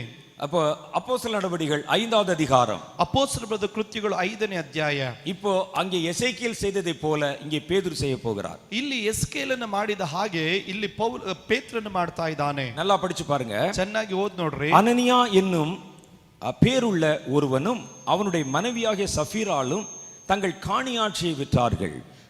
ಆದರೆ ಅನಿನಿನೆಂಬ ಒಬ್ಬ ಮನುಷ್ಯನು ಸಫೆರಳಿಯು ತನ್ನ ಹೆಂಡತಿಯ ಸಮೇತ ಬಂದು ಭೂಮಿಯನ್ನು ಮಾರಿ ಹೆಂಡತಿಯ ಸಮೇತದಿಂದ ಅದರ ಕ್ರಯನ ಒಂದು ಭಾಗದಲ್ಲಿ ಬಚ್ಚಿಟ್ಟುಕೊಂಡನು. தன் மனைவி அறிய அவன் கிரயத்திலே ஒரு பங்கை வஞ்சித்து வைத்து ஒரு பங்கை கொண்டு வந்து அப்போஸ்தலருடைய பாதத்திலே வைத்தான். ಹೆಂಡತಿಯ ಸಮ್ಮತಿಯಿಂದ ಅದರ ಕ್ರಯದಲ್ಲಿ ಒಂದು ಭಾಗವನ್ನು ಬಚ್ಚಿಟ್ಟುಕೊಂಡು ಒಂದು ಭಾಗವನ್ನು ತಂದು ಅಪೊಸ್ತಲರ ಪಾದ ಬಳಿಯಲ್ಲಿ ಇಟ್ಟನು. ஒரு பங்கை வஞ்சித்து வைத்தது மனைவிக்கு மாத்திரம் தான் தெரியும். ಒಂದು ಭಾಗವನ್ನ ಬಚ್ಚಿಟ್ಟಿದ್ದು ಹೆಂಡತಿಗೆ ಮಾತ್ರ ಗೊತ್ತು, வேற வெளியே யாருக்கும் தெரியாது. ಅದು ಬೇರೆ ಯಾರಿಗೂ ಗೊತ್ತಿಲ್ಲ. இதை கொண்டு வந்து அப்போஸ்தலர் பாதத்திலே வைத்தான். ಇದನ್ನು ತಂದು ಅಪೊಸ್ತಲರ ಪಾದದ ಬಳಿಯಲ್ಲಿ ಇಟ್ಟನು. இப்ப பேதுரு பேசுகிறார் பாருங்கள். ಆಗ ಪೇತ್ರನು ಹೇಳ್ತಾ ಇದ್ದಾನೆ, ನೋಡಿ, அனனியாவே, ಅನನೀಯನೇ, நிலத்தின் கிரயத்தில் ஒரு பங்கை வஞ்சித்து வைத்து பரிசுத்த ஆவிடத்திலே பொய் சொல்லும்படி சாத்தான் உன் இருதயத்தை நிரப்பினது என்ன? ಸೈತಾನನು ನಿನ್ನ ಹೃದಯದಲ್ಲಿ ತುಂಬಿಕೊಂಡಿದ್ದೇನು? ನೀನು ಯಾಕೆ ಆ ಹೊಲದ ಕ್ರಯದಲ್ಲಿ ಕೆಲವೊಂದನ್ನು ಬಚ್ಚಿಟ್ಟುಕೊಂಡು ಪವಿತ್ರಾತ್ಮನನ್ನು ವಂಚಿಸಬೇಕೆಂದಿದ್ದಿ? அவன் செய்த தவறு, மறைக்கப்பட்ட தவற முதல்ல வெளியே கொண்டு வந்தார். ಈಗ ಅವನು ಮೊದಲನೇದಾಗಿ ಮರೆ ಮಾಡಿದಂತ ಒಂದು ತಪ್ಪನ್ನ ದೇವರು ಪ್ರಕಟಿಸ್ತಾ ಇದ್ದಾನೆ. அடுத்து, நீ உன்னுடைய மனதில் இப்படிப்பட்ட எண்ணம் கொண்டதென்ன? ಎರಡನೇದಾಗಿ, ನಿನ್ನ ಹೃದಯದಲ್ಲಿ ಈ ಆಲೋಚನೆ ತುಂಬಿಕೊಂಡಿದ್ದೇನಕ್ಕೆ? அனனியா ரொம்ப பலவீனமான ஆளு. ಅನನೀಯನು ಬಲಹೀನನಾದ ವ್ಯಕ್ತಿ. மறைந்த காரியத்தை வெளிப்படுத்தின உடனே செத்து போயிட்டான். ಮರೆಯಾದಂತ ಕಾರ್ಯವನ್ನು ಪ್ರಕಟಿಸಿದ ತಕ್ಷಣವೇ ಸತ್ತು ಹೋದ. ஆனா இதுல இரண்டாவது பகுதி இருக்கிறது. ಇದರಲ್ಲಿ ಎರಡನೇ ಭಾಗ ಉಂಟು. மறைஞ்சிருக்கிற காரியத்தையும் சொல்லணும், ಮರೆಯಾದ ಕಾರ್ಯವನ್ನು ಪ್ರಕಟಿಸಬೇಕು, நடக்க போற காரியத்தையும் சொல்லணும். ನಡೆಯಬೇಕಾದ ಕಾರ್ಯವನ್ನು ಪ್ರಕಟಿಸಬೇಕು. இத முதல்ல கேட்ட உடனே அனனியா செத்து போயிட்டான். ಇದನ್ನು ಮೊದಲನೇ ಸಾರಿ ಕೇಳಿದ ತಕ್ಷಣನೇ ಅನನೀಯನು ಸತ್ತು ஆனால் ಹೋದನು. சஃபீரால் கொஞ்சம் ஸ்ட்ராங்கான ಪರ್ಸನಾಲಿಟಿ. ಆದ್ರೆ ಸಫರಳಿ ಅನ್ನೋದು ಒಂದು ಬಲವುಳ್ಳಂತ ಒಂದು ವ್ಯಕ್ತಿತ್ವ. மனைவி அல்லவா, ಹೆಂಡತಿ ತಾನೆ. இவ பாருங்க, அந்த அம்மா வர்றாங்க. ನೋಡ್ರಿ, ಆಯಮ್ಮ ಬರ್ತಾ ಇದ್ದಾರೆ. ஏறக்குறைய 3 மணி நேரத்துக்கு பின்பு அவனுடைய மனைவி நடந்ததை அறியாமல் உள்ளே வந்தாள். ಸುಮಾರು 3 ಗಂಟೆ ಹೊತ್ತಿನ ಮೇಲೆ ಅವನ ಹೆಂಡತಿಯು ನಡೆದ ಸಂಗತಿಯನ್ನು ತಿಳಿಯದೆ ಒಳಗೆ ಬಂದಳು. பேதுரு அவளை நோக்கி, நிலத்தை இவ்வளவுக்கு தானா விற்றீர்கள் என்றான். ಪೇತ್ರನು ಆಕೆಯನ್ನು ನೋಡಿ, ನೀವು ಆ ಹೊಲವನ್ನು ಮಾರಿದ್ದು ಇಷ್ಟೇ ಹಣಕ್ಕೋ ಎಂದು ಕೇಳಲು, அதற்கு அவள், ஆம் இவ்வளவுக்கு தான் என்றாள். ಆಕೆಯು ಹೌದು ಇಷ್ಟಕ್ಕೆ ಅಂದಳು. இப்ப பேதுரு அவளை நோக்கி, ಆಗ ಪೇತ್ರನ ಆಕೆಯನ್ನು ನೋಡಿ, கர்த்தருடைய ஆவியை சோதிக்கிறதுக்கு நீங்கள் ஒருமனப்பட்டது என்ன? ನೀವಿಬ್ಬರು ಕರ್ತನ ಆತ್ಮನನ್ನು ಪರೀಕ್ಷಿಸುವುದಕ್ಕೆ ಯಾಕೆ ಒಡಂಬಿಟ್ಟಿರಿ? அவங்க மறைச்சு வைக்க நினைச்ச பாவத்தை முதல்ல வெளிப்படுத்தினார். ಅವರು ಮರೆಯಾಗಿ ಇಡಬೇಕೆಂದು ಇಷ್ಟಪಟ್ಟಂತ ಪಾಪವನ್ನ ಪ್ರಕಟಿಸ್ತಾ ಇದ್ದಾನೆ. இது பேர் ரெவலேஷன். ಇದರ ಹೆಸರು இனி ಪ್ರಕಟಣೆ. அடுத்தவளுக்கு நடக்க போகிறதை சொல்லுகிறார். ಇಲ್ಲಿ ಮುಂದೆ ನಡಿಲಿಕ್ಕೆ ಹೋಗುವುದನ್ನು ಹೇಳ್ತಾ அது ಇದ್ದಾರೆ. பேரு தீர்க்க தரிசனம். ಅದರ ಹೆಸರು ಪ್ರವಾದನೆ. சொல்றாரு பாருங்க, ಅವ್ರು ಹೇಳ್ತಾ ಇದ್ದಾರೆ, ನೋಡ್ರಿ, உன் புருஷனை அடக்கம் பண்ணினவர்களுடைய கால்கள் வாசல் படியிலே வந்திருக்கிறது. ಅಗೋ, ನಿನ್ನ ಗಂಡನನ್ನು ಉಣ್ಣಿಟ್ಟವರು ಬಂದು ಬಾಗಿಲಲ್ಲಿ ಕಾಲಿಟ್ಟಿದ್ದಾರೆ. உன்னையும் அப்படியே வெளியே கொண்டு போவார்கள் என்றார். ನಿನ್ನನ್ನು ಹೊತ್ತುಕೊಂಡು ಹೋಗುವರು ಎಂದು ಹೇಳಿದನು. அங்க நடந்த எசேக்கியேல்ல வந்த அதே சம்பவம் தான். ಈಗ ಎಸ್ಕೇಲಲ್ಲಿ ನಡೆದಂತ ಅದೇ ಘಟನೆನೇ. அவர்கள் மறைத்து வைத்திருந்த காரியத்தை வெளிப்படுத்தினார். ಅವರು ಮರೆಯಾಗಿದ್ದ ಕಾರ್ಯವನ್ನ ಪ್ರಕಟಿಸಿದರು. அவர்களுக்கு இனி நடக்க போகிற தண்டனை அவனுக்கு ಇನ್ನು ஞாபகப்படுத்தினார். ಮುಂದೆ ನಡಿಲಿಕ್ಕೆ ಹೋಗುವಂತ ದಂಡನೆಯನ್ನ ಅಲ್ಲಿ ಪ್ರಕಟಿಸಿದರು. சஃபீரா மறைத்து வைத்த பாவத்தை வெளிப்படுத்தினார். ಸಫರೇಳಿಗೆ ಮರೆಯಾದಂತ ಪಾಪವನ್ನ ಪ್ರಕಟಿಸಿದನು. சஃபீரா அடக்கம் பண்ண போகிறாள் என்று அவளுக்கு அடுத்து நடக்க போகிறதை வெளிப்படுத்தினார். ಸಫರೇಳಿ ಮುಂದೆ ಊನಿಡಲ್ಪಡಲಿಕ್ಕಾಗಿ ಹೋಗ್ತಾಳೆ ಎಂಬುದಾಗಿ ಆಕೆಗೆ ಪ್ರಕಟಿಸಿದನು. இந்த ரெண்டும் அவர்களை நோக்கி பாய்ந்த போது ಇವು ಎರಡು ಅವರನ್ನ ನೋಡಿ ಅವರನ್ನ ಬಳಿಗೆ ಬಂದಾಗ சஃபீராவும் செத்து விழுந்தாள். ಸಫರೇಳಿಯು ಸತ್ತು ಬಿದ್ದಳು. இதுதான் உன்னுடைய தீர்க்க தரிசனத்தை பயன்படுத்துகிற டெக்னிக். ಇದಾಗಿರ್ತದೆ ಪ್ರವಾದನೆಯನ್ನು ಉಪಯೋಗಿಸುವಂತ ಒಂದು ಶೈಲಿ. ஒரு சாத்தானை நீங்கள் பார்க்க நேரிடும் பொழுது, ಒಂದು ಸೈತಾನನನ್ನು ನೀವು ನೋಡುವುದಕ್ಕೆ ಸಾಧ್ಯವಾದಾಗ, நீங்க முதல்ல அவன் யார் என்பதை நீங்கள் அறிந்திருக்கிறதை வெளிப்படுத்தணும். ನೀವು ಮೊದಲನೇದಾಗಿ ಅವನು ಯಾರು ಎಂದು ತಿಳಿದಿರುವುದನ್ನ ಪ್ರಕಟಿಸಬೇಕು. அவன் யார் என்பதை கர்த்தர் நமக்கு வெளிப்படுத்தி காண்பிப்பார். ಅವನು ಯಾರು ಎಂಬುದು ಕರ್ತನು ನಮಗೆ ಪ್ರಕಟಿಸಿ ತೋರಿಸ್ತಾನೆ. இப்ப சமீப காலங்களில் நாங்கள் ஜெபிக்கும் பொழுது, ಈ ಹತ್ತಿರದ ದಿವಸಗಳಲ್ಲಿ ನಾವು ಪ್ರಾರ್ಥಿಸಬೇಕಾದರೆ கர்த்தர் ஆவிகளை கொண்டு வந்து நிறுத்தி, ಕರ್ತನು ದುರಾತ್ಮಗಳನ್ನು ತಂದು ನಿಲ್ಲಿಸಿ, இது என்ன விதமான ஆவி என்பதை கர்த்தர் எங்களுக்கு காண்பிக்கிறார். ಇದು ಯಾವ ರೀತಿಯ ಆತ್ಮಗಳು ಎಂದು ದೇವರು ನಮಗೆ ತೋರಿಸ್ತಾನೆ. இது பழைய கானானி ஆவி. ಇದು ಹಳೆಯ ಕಾನಾನ್ಯರ ಆತ್ಮ. இது மனிதர்களை வஞ்சிப்பதற்காக ஒரு காலத்துல கிரியை செய்த ஆவி. ಇದು ಮನುಷ್ಯರನ್ನ ವಂಚಿಸುವುದಕ್ಕಾಗಿ ಒಂದು ಕಾಲದಲ್ಲಿ ಕ್ರಿಯೆ ಮಾಡಿದ ಆತ್ಮ. இது ரத்த வெறி பிடித்த ஆவி. ಇದು ರಕ್ತ ದಾಹ ಉಳ್ಳಂತ ಆತ್ಮ. இது ஒரு காலத்துல விபச்சார பாவத்தை தூண்டி விடக்கூடிய ஆவி. ಇದು ಒಂದು ಕಾಲದಲ್ಲಿ ವ್ಯಭಿಚಾರದ ಪಾಪವನ್ನ ಪ್ರೇರೇಪಿಸಿದ ಆತ್ಮನು. உங்களுடைய முற்பிதாக்களின் காலத்துல ನಿಮ್ಮ ಪೂರ್ವ ಪಿತೃಗಳ ಕಾಲದಲ್ಲಿ கானானியருக்கு நடுவில் இது பலம் பெற்றிருந்தது. ಕಾನಾನಿಯರ ಮಧ್ಯದಲ್ಲಿ ಇದು ಬಲಿಷ್ಠವಾಗಿತ್ತು. இது அநேக ஜனங்களை வஞ்சித்திருந்தது. ಇದು ಅನೇಕ ಜನರನ್ನ ವಂಚಿಸಿತ್ತು. இதனுடைய ஒரிஜினல் பேர் இது. ಇದರ ನಿಜವಾದ ಹೆಸರು ಇದು. இப்போ உன் தேசத்துல இதுக்கு பேர் வேற. ಈಗ ನಿನ್ನ ದೇಶದಲ್ಲಿ ಈಗ ಇರೋ ಹೆಸರು ಬೇರೆ. இதனுடைய உண்மையான மேல வானத்துல அவன் ஒரு தேவதூதனை போல இருந்த போது அவனுக்கு கொடுக்கப்பட்ட பேர் வேற. ಈಗ ಅವನ ಆಕಾಶದಲ್ಲಿ ಒಂದು ದೂತನಾಗಿದ್ದಾಗ ಅವನಿಗೆ ಕೊಟ್ಟಂತ ಹೆಸರು ಬೇರೆ. என்ற காரியங்களை கர்த்தர் எங்களுக்கு வெளிப்படுத்தி காண்பிக்கிறார். ಎನ್ನುವಂತ ಕಾರ್ಯವನ್ನ ದೇವರು ನಮಗೆ ಪ್ರಕಟಿಸಿ ತೋರಿಸ್ತಾ ಇದ್ದಾನೆ. ஏன் வெளிப்படுத்தி காண்பிக்கிறார்? ಏನಕ್ಕೆ ಪ್ರಕಟಿಸಿ ತೋರಿಸ್ತಾ ಇದ್ದಾನೆ? நீங்க அந்த ஒரு அந்த அந்த அந்த விதமான ஆவியை காணும் பொழுது ನೀವು ಆ ರೀತಿಯಾದಂತ ಒಂದು ಆತ್ಮನನ್ನು ಕಂಡಾಗ அவனை பற்றின விவரங்களை நீங்கள் சொல்லணும். ಅವನ ಕುರಿತಾದ ವಿವರಣೆಯನ್ನು ನೀವು ಹೇಳಬೇಕು. ஆகாபுக்கு முன்னால எலியா போய் நின்ற பொழுது ಈಗ ಆಹಾಬನ ಮುಂದೆ ಹೋಗಿ ಎಲಿಯನು ನಿಂತಾಗ ஆகாப் சொன்னான், பகைஞனே என்னை கண்டுபிடித்தாயா என்று கேட்டான். ಆಹಾಬನ ಆತನು ಹೇಳಿದನು, ನನ್ನ ವಿರೋಧಿಯೇ ನೀ ನನ್ನನ್ನು ಕಂಡುಕೊಂಡೆಯಾ ಎಂಬುದಾಗಿ. நீங்க இத பார்த்த உடனே நீங்க சொல்லணும், ನೀವು ನೋಡಿದ ತಕ್ಷಣ ಹೇಳಬೇಕು, பொல்லாத சாத்தானே நீ யார் என்று எனக்கு தெரியும். ದುಷ್ಟನಾದ ಸೈತಾನನೇ ನೀನು ಯಾರು ಎಂಬುದಾಗಿ ನನಗೆ ಗೊತ್ತು. ஜனங்களை வஞ்சித்தவன், ನೀನು ಜನರನ್ನ ವಂಚಿಸಿದವನು, அவர்களை விபச்சார பாவத்தை செய்யும்படி தூண்டினவன், ಅವರು ವ್ಯಭಿಚಾರ ಪಾಪ ಮಾಡುವುದಕ್ಕಾಗಿ ಪ್ರೇರೇಪಿಸಿದವನು, நரபலியின் இரத்தத்தினால் தாகம் தீர்த்தவன், ಈಗ ನರಬಲಿಯ ರಕ್ತಗಳ ಮುಖಾಂತರ ನಿನ್ನ ದಾಹ ತೀರಿಸಿಕೊಂಡವನು, பரலோகத்திலிருந்து தள்ளப்பட்டவன், ಪರಲೋಕದಿಂದ ತಳ್ಳಲ್ಪಟ್ಟವನು, பரலோகத்துல உன் பேர் என்னன்னு எனக்கு தெரியும், ಪರಲೋಕದಲ್ಲಿ ನಿನ್ನ ಹೆಸರು ಏನು ಎಂಬುದಾಗಿ ನನಗೆ இந்த ಗೊತ್ತು. பேர் உன்னுடைய பெயர். ಇದು ನಿನ್ನ ಹೆಸರು. கானான்ல வந்த பொழுது உனக்கு என்ன பேர் வச்சுக்கிட்டேன்னு தெரியும். ಕಾನಾನಿಗೆ ಬಂದಾಗ ನಿನ್ನ ಹೆಸರು ಏನು ಇಟ್ಟುಕೊಂಡೆ ಅಂತ ನನಗೆ ಗೊತ್ತು. அங்கே அவர்கள் இந்த பேர்ல உன்னை வணங்கினார்கள். ಅಲ್ಲಿ ಅವರು ಇಂಥ ಹೆಸರಲ್ಲಿ ನಿನಗೆ ಅಡ್ಡ ಬಿದ್ದರು. என் தேசத்துக்குள்ள வரும்போது உன் பேர் என்னன்னு எனக்கு தெரியும். ನನ್ನ ದೇಶದಲ್ಲಿ ಬರಬೇಕಾದ್ರೆ ನಿನ್ನ ಹೆಸರು ಏನು ಎಂಬುದು ಗೊತ್ತು. நீ மற்றவர்களை ஏமாற்ற மாதிரி என்னை ஏமாற்ற முடியாது. ಉಳಿದವರನ್ನ ಮೋಸಗೊಳಿಸಿದ ಹಾಗೆ ನನ್ನನ್ನು உன் ಮೋಸಗೊಳಿಸಕ್ಕಾಗಲ್ಲ. ஜாதகமே என் கையில் இருக்கிறது. ಜಾತಕನೇ ನನ್ನ ಕೈಯಲ್ಲಿ ಇದೆ. யார் என்று எனக்கு தெரியும். ನೀನು ಯಾರು ಎಂಬುದಾಗಿ ನನಗೆ ಗೊತ್ತು. நீங்க இதை சொன்ன உடனே பிசாசுடைய பாதி பலம் குறைந்து ನೀವು விடுகிறது. ಅದನ್ನು ಹೇಳಿದ ತಕ್ಷಣವಾಗಿ ಸೈತಾನನ ಅರ್ಧ ಬಲವು ಕುಗ್ಗಿ ಹೋಗುತ್ತದೆ. நம்ம பரலோகத்துல ஒரு காலத்துல இருந்தது தெரிஞ்சிருக்குது இவனுக்கு. ನಾವು ಒಂದು ಕಾಲದಲ್ಲಿ ಪರಲೋಕದಲ್ಲಿ ನಾವು ಇದ್ವು ಎಂಬುದಾಗಿ ಇವನಿಗೆ ಗೊತ್ತು. கர்த்தர் நம்மை தள்ளி விட்ட போது நம்ம செட்டையெல்லாம் கருகி போனது தெரிஞ்சிருக்குது இவனுக்கு. ದೇವರು ನಮ್ಮನ್ನು ತಳ್ಳಿ ಬಿಟ್ಟಾಗ ನಮ್ಮ ರೆಕ್ಕೆಗಳೆಲ್ಲ ಸುಟ್ಟು ಹೋಗಿರೋದು ಅವನಿಗೆ ಗೊತ್ತು. நம்முடைய பழைய வாழ்க்கை தெரிந்திருக்கிறது. ನಮ್ಮ ಹಳೆ ಜೀವಿತ ಅವನಿಗೆ ಗೊತ್ತು. சில ஆட்களை பாத்தீங்கன்னா நல்ல பெரிய நல்ல ஐஸ்வர்யவானா இருப்பாங்க. ಕೆಲವೊಂದು ವ್ಯಕ್ತಿಗಳು ನೋಡ್ರಿ ದೊಡ್ಡ ಐಶ್ವರ್ಯವಂತರಾಗಿರ್ತಾರೆ. ஸ்பூன் இல்லாம சாப்பிட மாட்டாங்க. ಅವರೀಗ ಸ್ಪೂನ್ ಇಲ್ಲದೆ ತಿನ್ನಲ್ಲ. அத ஒரு கர்ச்சீஃப் வச்சு தொடச்சிட்டு அப்படியே மெல்ல அப்படியே சாப்பிடுவாங்க. ಅವ್ರ ಕರ್ಚೀಫ್ ಅಲ್ಲಿ ಅದನ್ನು ಉಜ್ಜಿ ಅದನ್ನು ಕ್ಲೀನ್ ಮಾಡಿ ಅನಂತರ ನಿಧಾನವಾಗಿ நாங்கள் இதெல்லாம் தொட மாட்டோம். ನಾವು ಇದನ್ನೆಲ್ಲ ಮುಟ್ಟಲ್ಲ. இவருடைய பழைய கதை தெரிஞ்ச ஒரு ஆள் வருகிறான். ಆದ್ರೆ ಇವರ ಹಳೆ ಕತೆ ಗೊತ್ತಿರುವಂತ ಒಂದು ವ್ಯಕ್ತಿ ಬರ್ತಾನೆ. நீ கருப்பசாமி தானடா? ನಿನ್ ಕರುಪಸ್ವಾಮಿ ತಾನೆ. ஒரு காலத்துல இந்த தெரு ஓரத்துல மாடு மேய்த்து கொண்டிருந்தவருடைய மகன் தானே? ಒಂದು ಕಾಲದಲ್ಲಿ ರಸ್ತೆ ಬೀದಿಯಲ್ಲಿ ಹಸುಗಳನ್ನು ಮೇಯಿಸ್ತಾ ಇದ್ದಂತಾನೆ ನೀನು. குடும்பமா வெளியே வாசல்ல உட்கார்ந்து பழைய கஞ்சிய ஆளுக்கு ஒரு கைப்பிடி உங்க அம்மா பிளேட் இல்லாம குடுக்க சாப்பிடுங்களா? அதுதானே நீ? ಒಂದು ಕಾಲದಲ್ಲಿ ಹಳೆ ಕಾಲದಲ್ಲಿ ನಿಮ್ಮ ತಾಯಿಯವರ ಗಂಜಿಯನ್ನ ಪ್ಲೇಟ್ ಇಲ್ಲದೆ ಕೈಗಳಲ್ಲಿ ಕೊಡಬೇಕಾದ್ರೆ ಕುಡ್ಕೊಂಡಿದ್ದವ್ರು ತಾನೇ ನೀವು. அம்மா எனக்கு ஊறுகாயில என்ன ஒரு சொட்டு குடுமான்னு கேட்டவன் தானே நீ? ಉಪ್ಪಿನಕಾಯಿ ಒಂದ್ ಸ್ವಲ್ಪ ಕೊಡಮ್ಮ ಅಂತ ಕೇಳ್ದವನ್ ತಾನೇ ನೀನು. உங்க அம்மா இன்னைக்கு சாப்பிடுறதுக்கு ஒண்ணும் இல்லடா, பக்கத்து வீட்டுல ஏதாவது கஞ்சி இருந்தா வாங்கிட்டு வாடான்னு சொல்லி அனுப்புன ஆள் தானே நீ?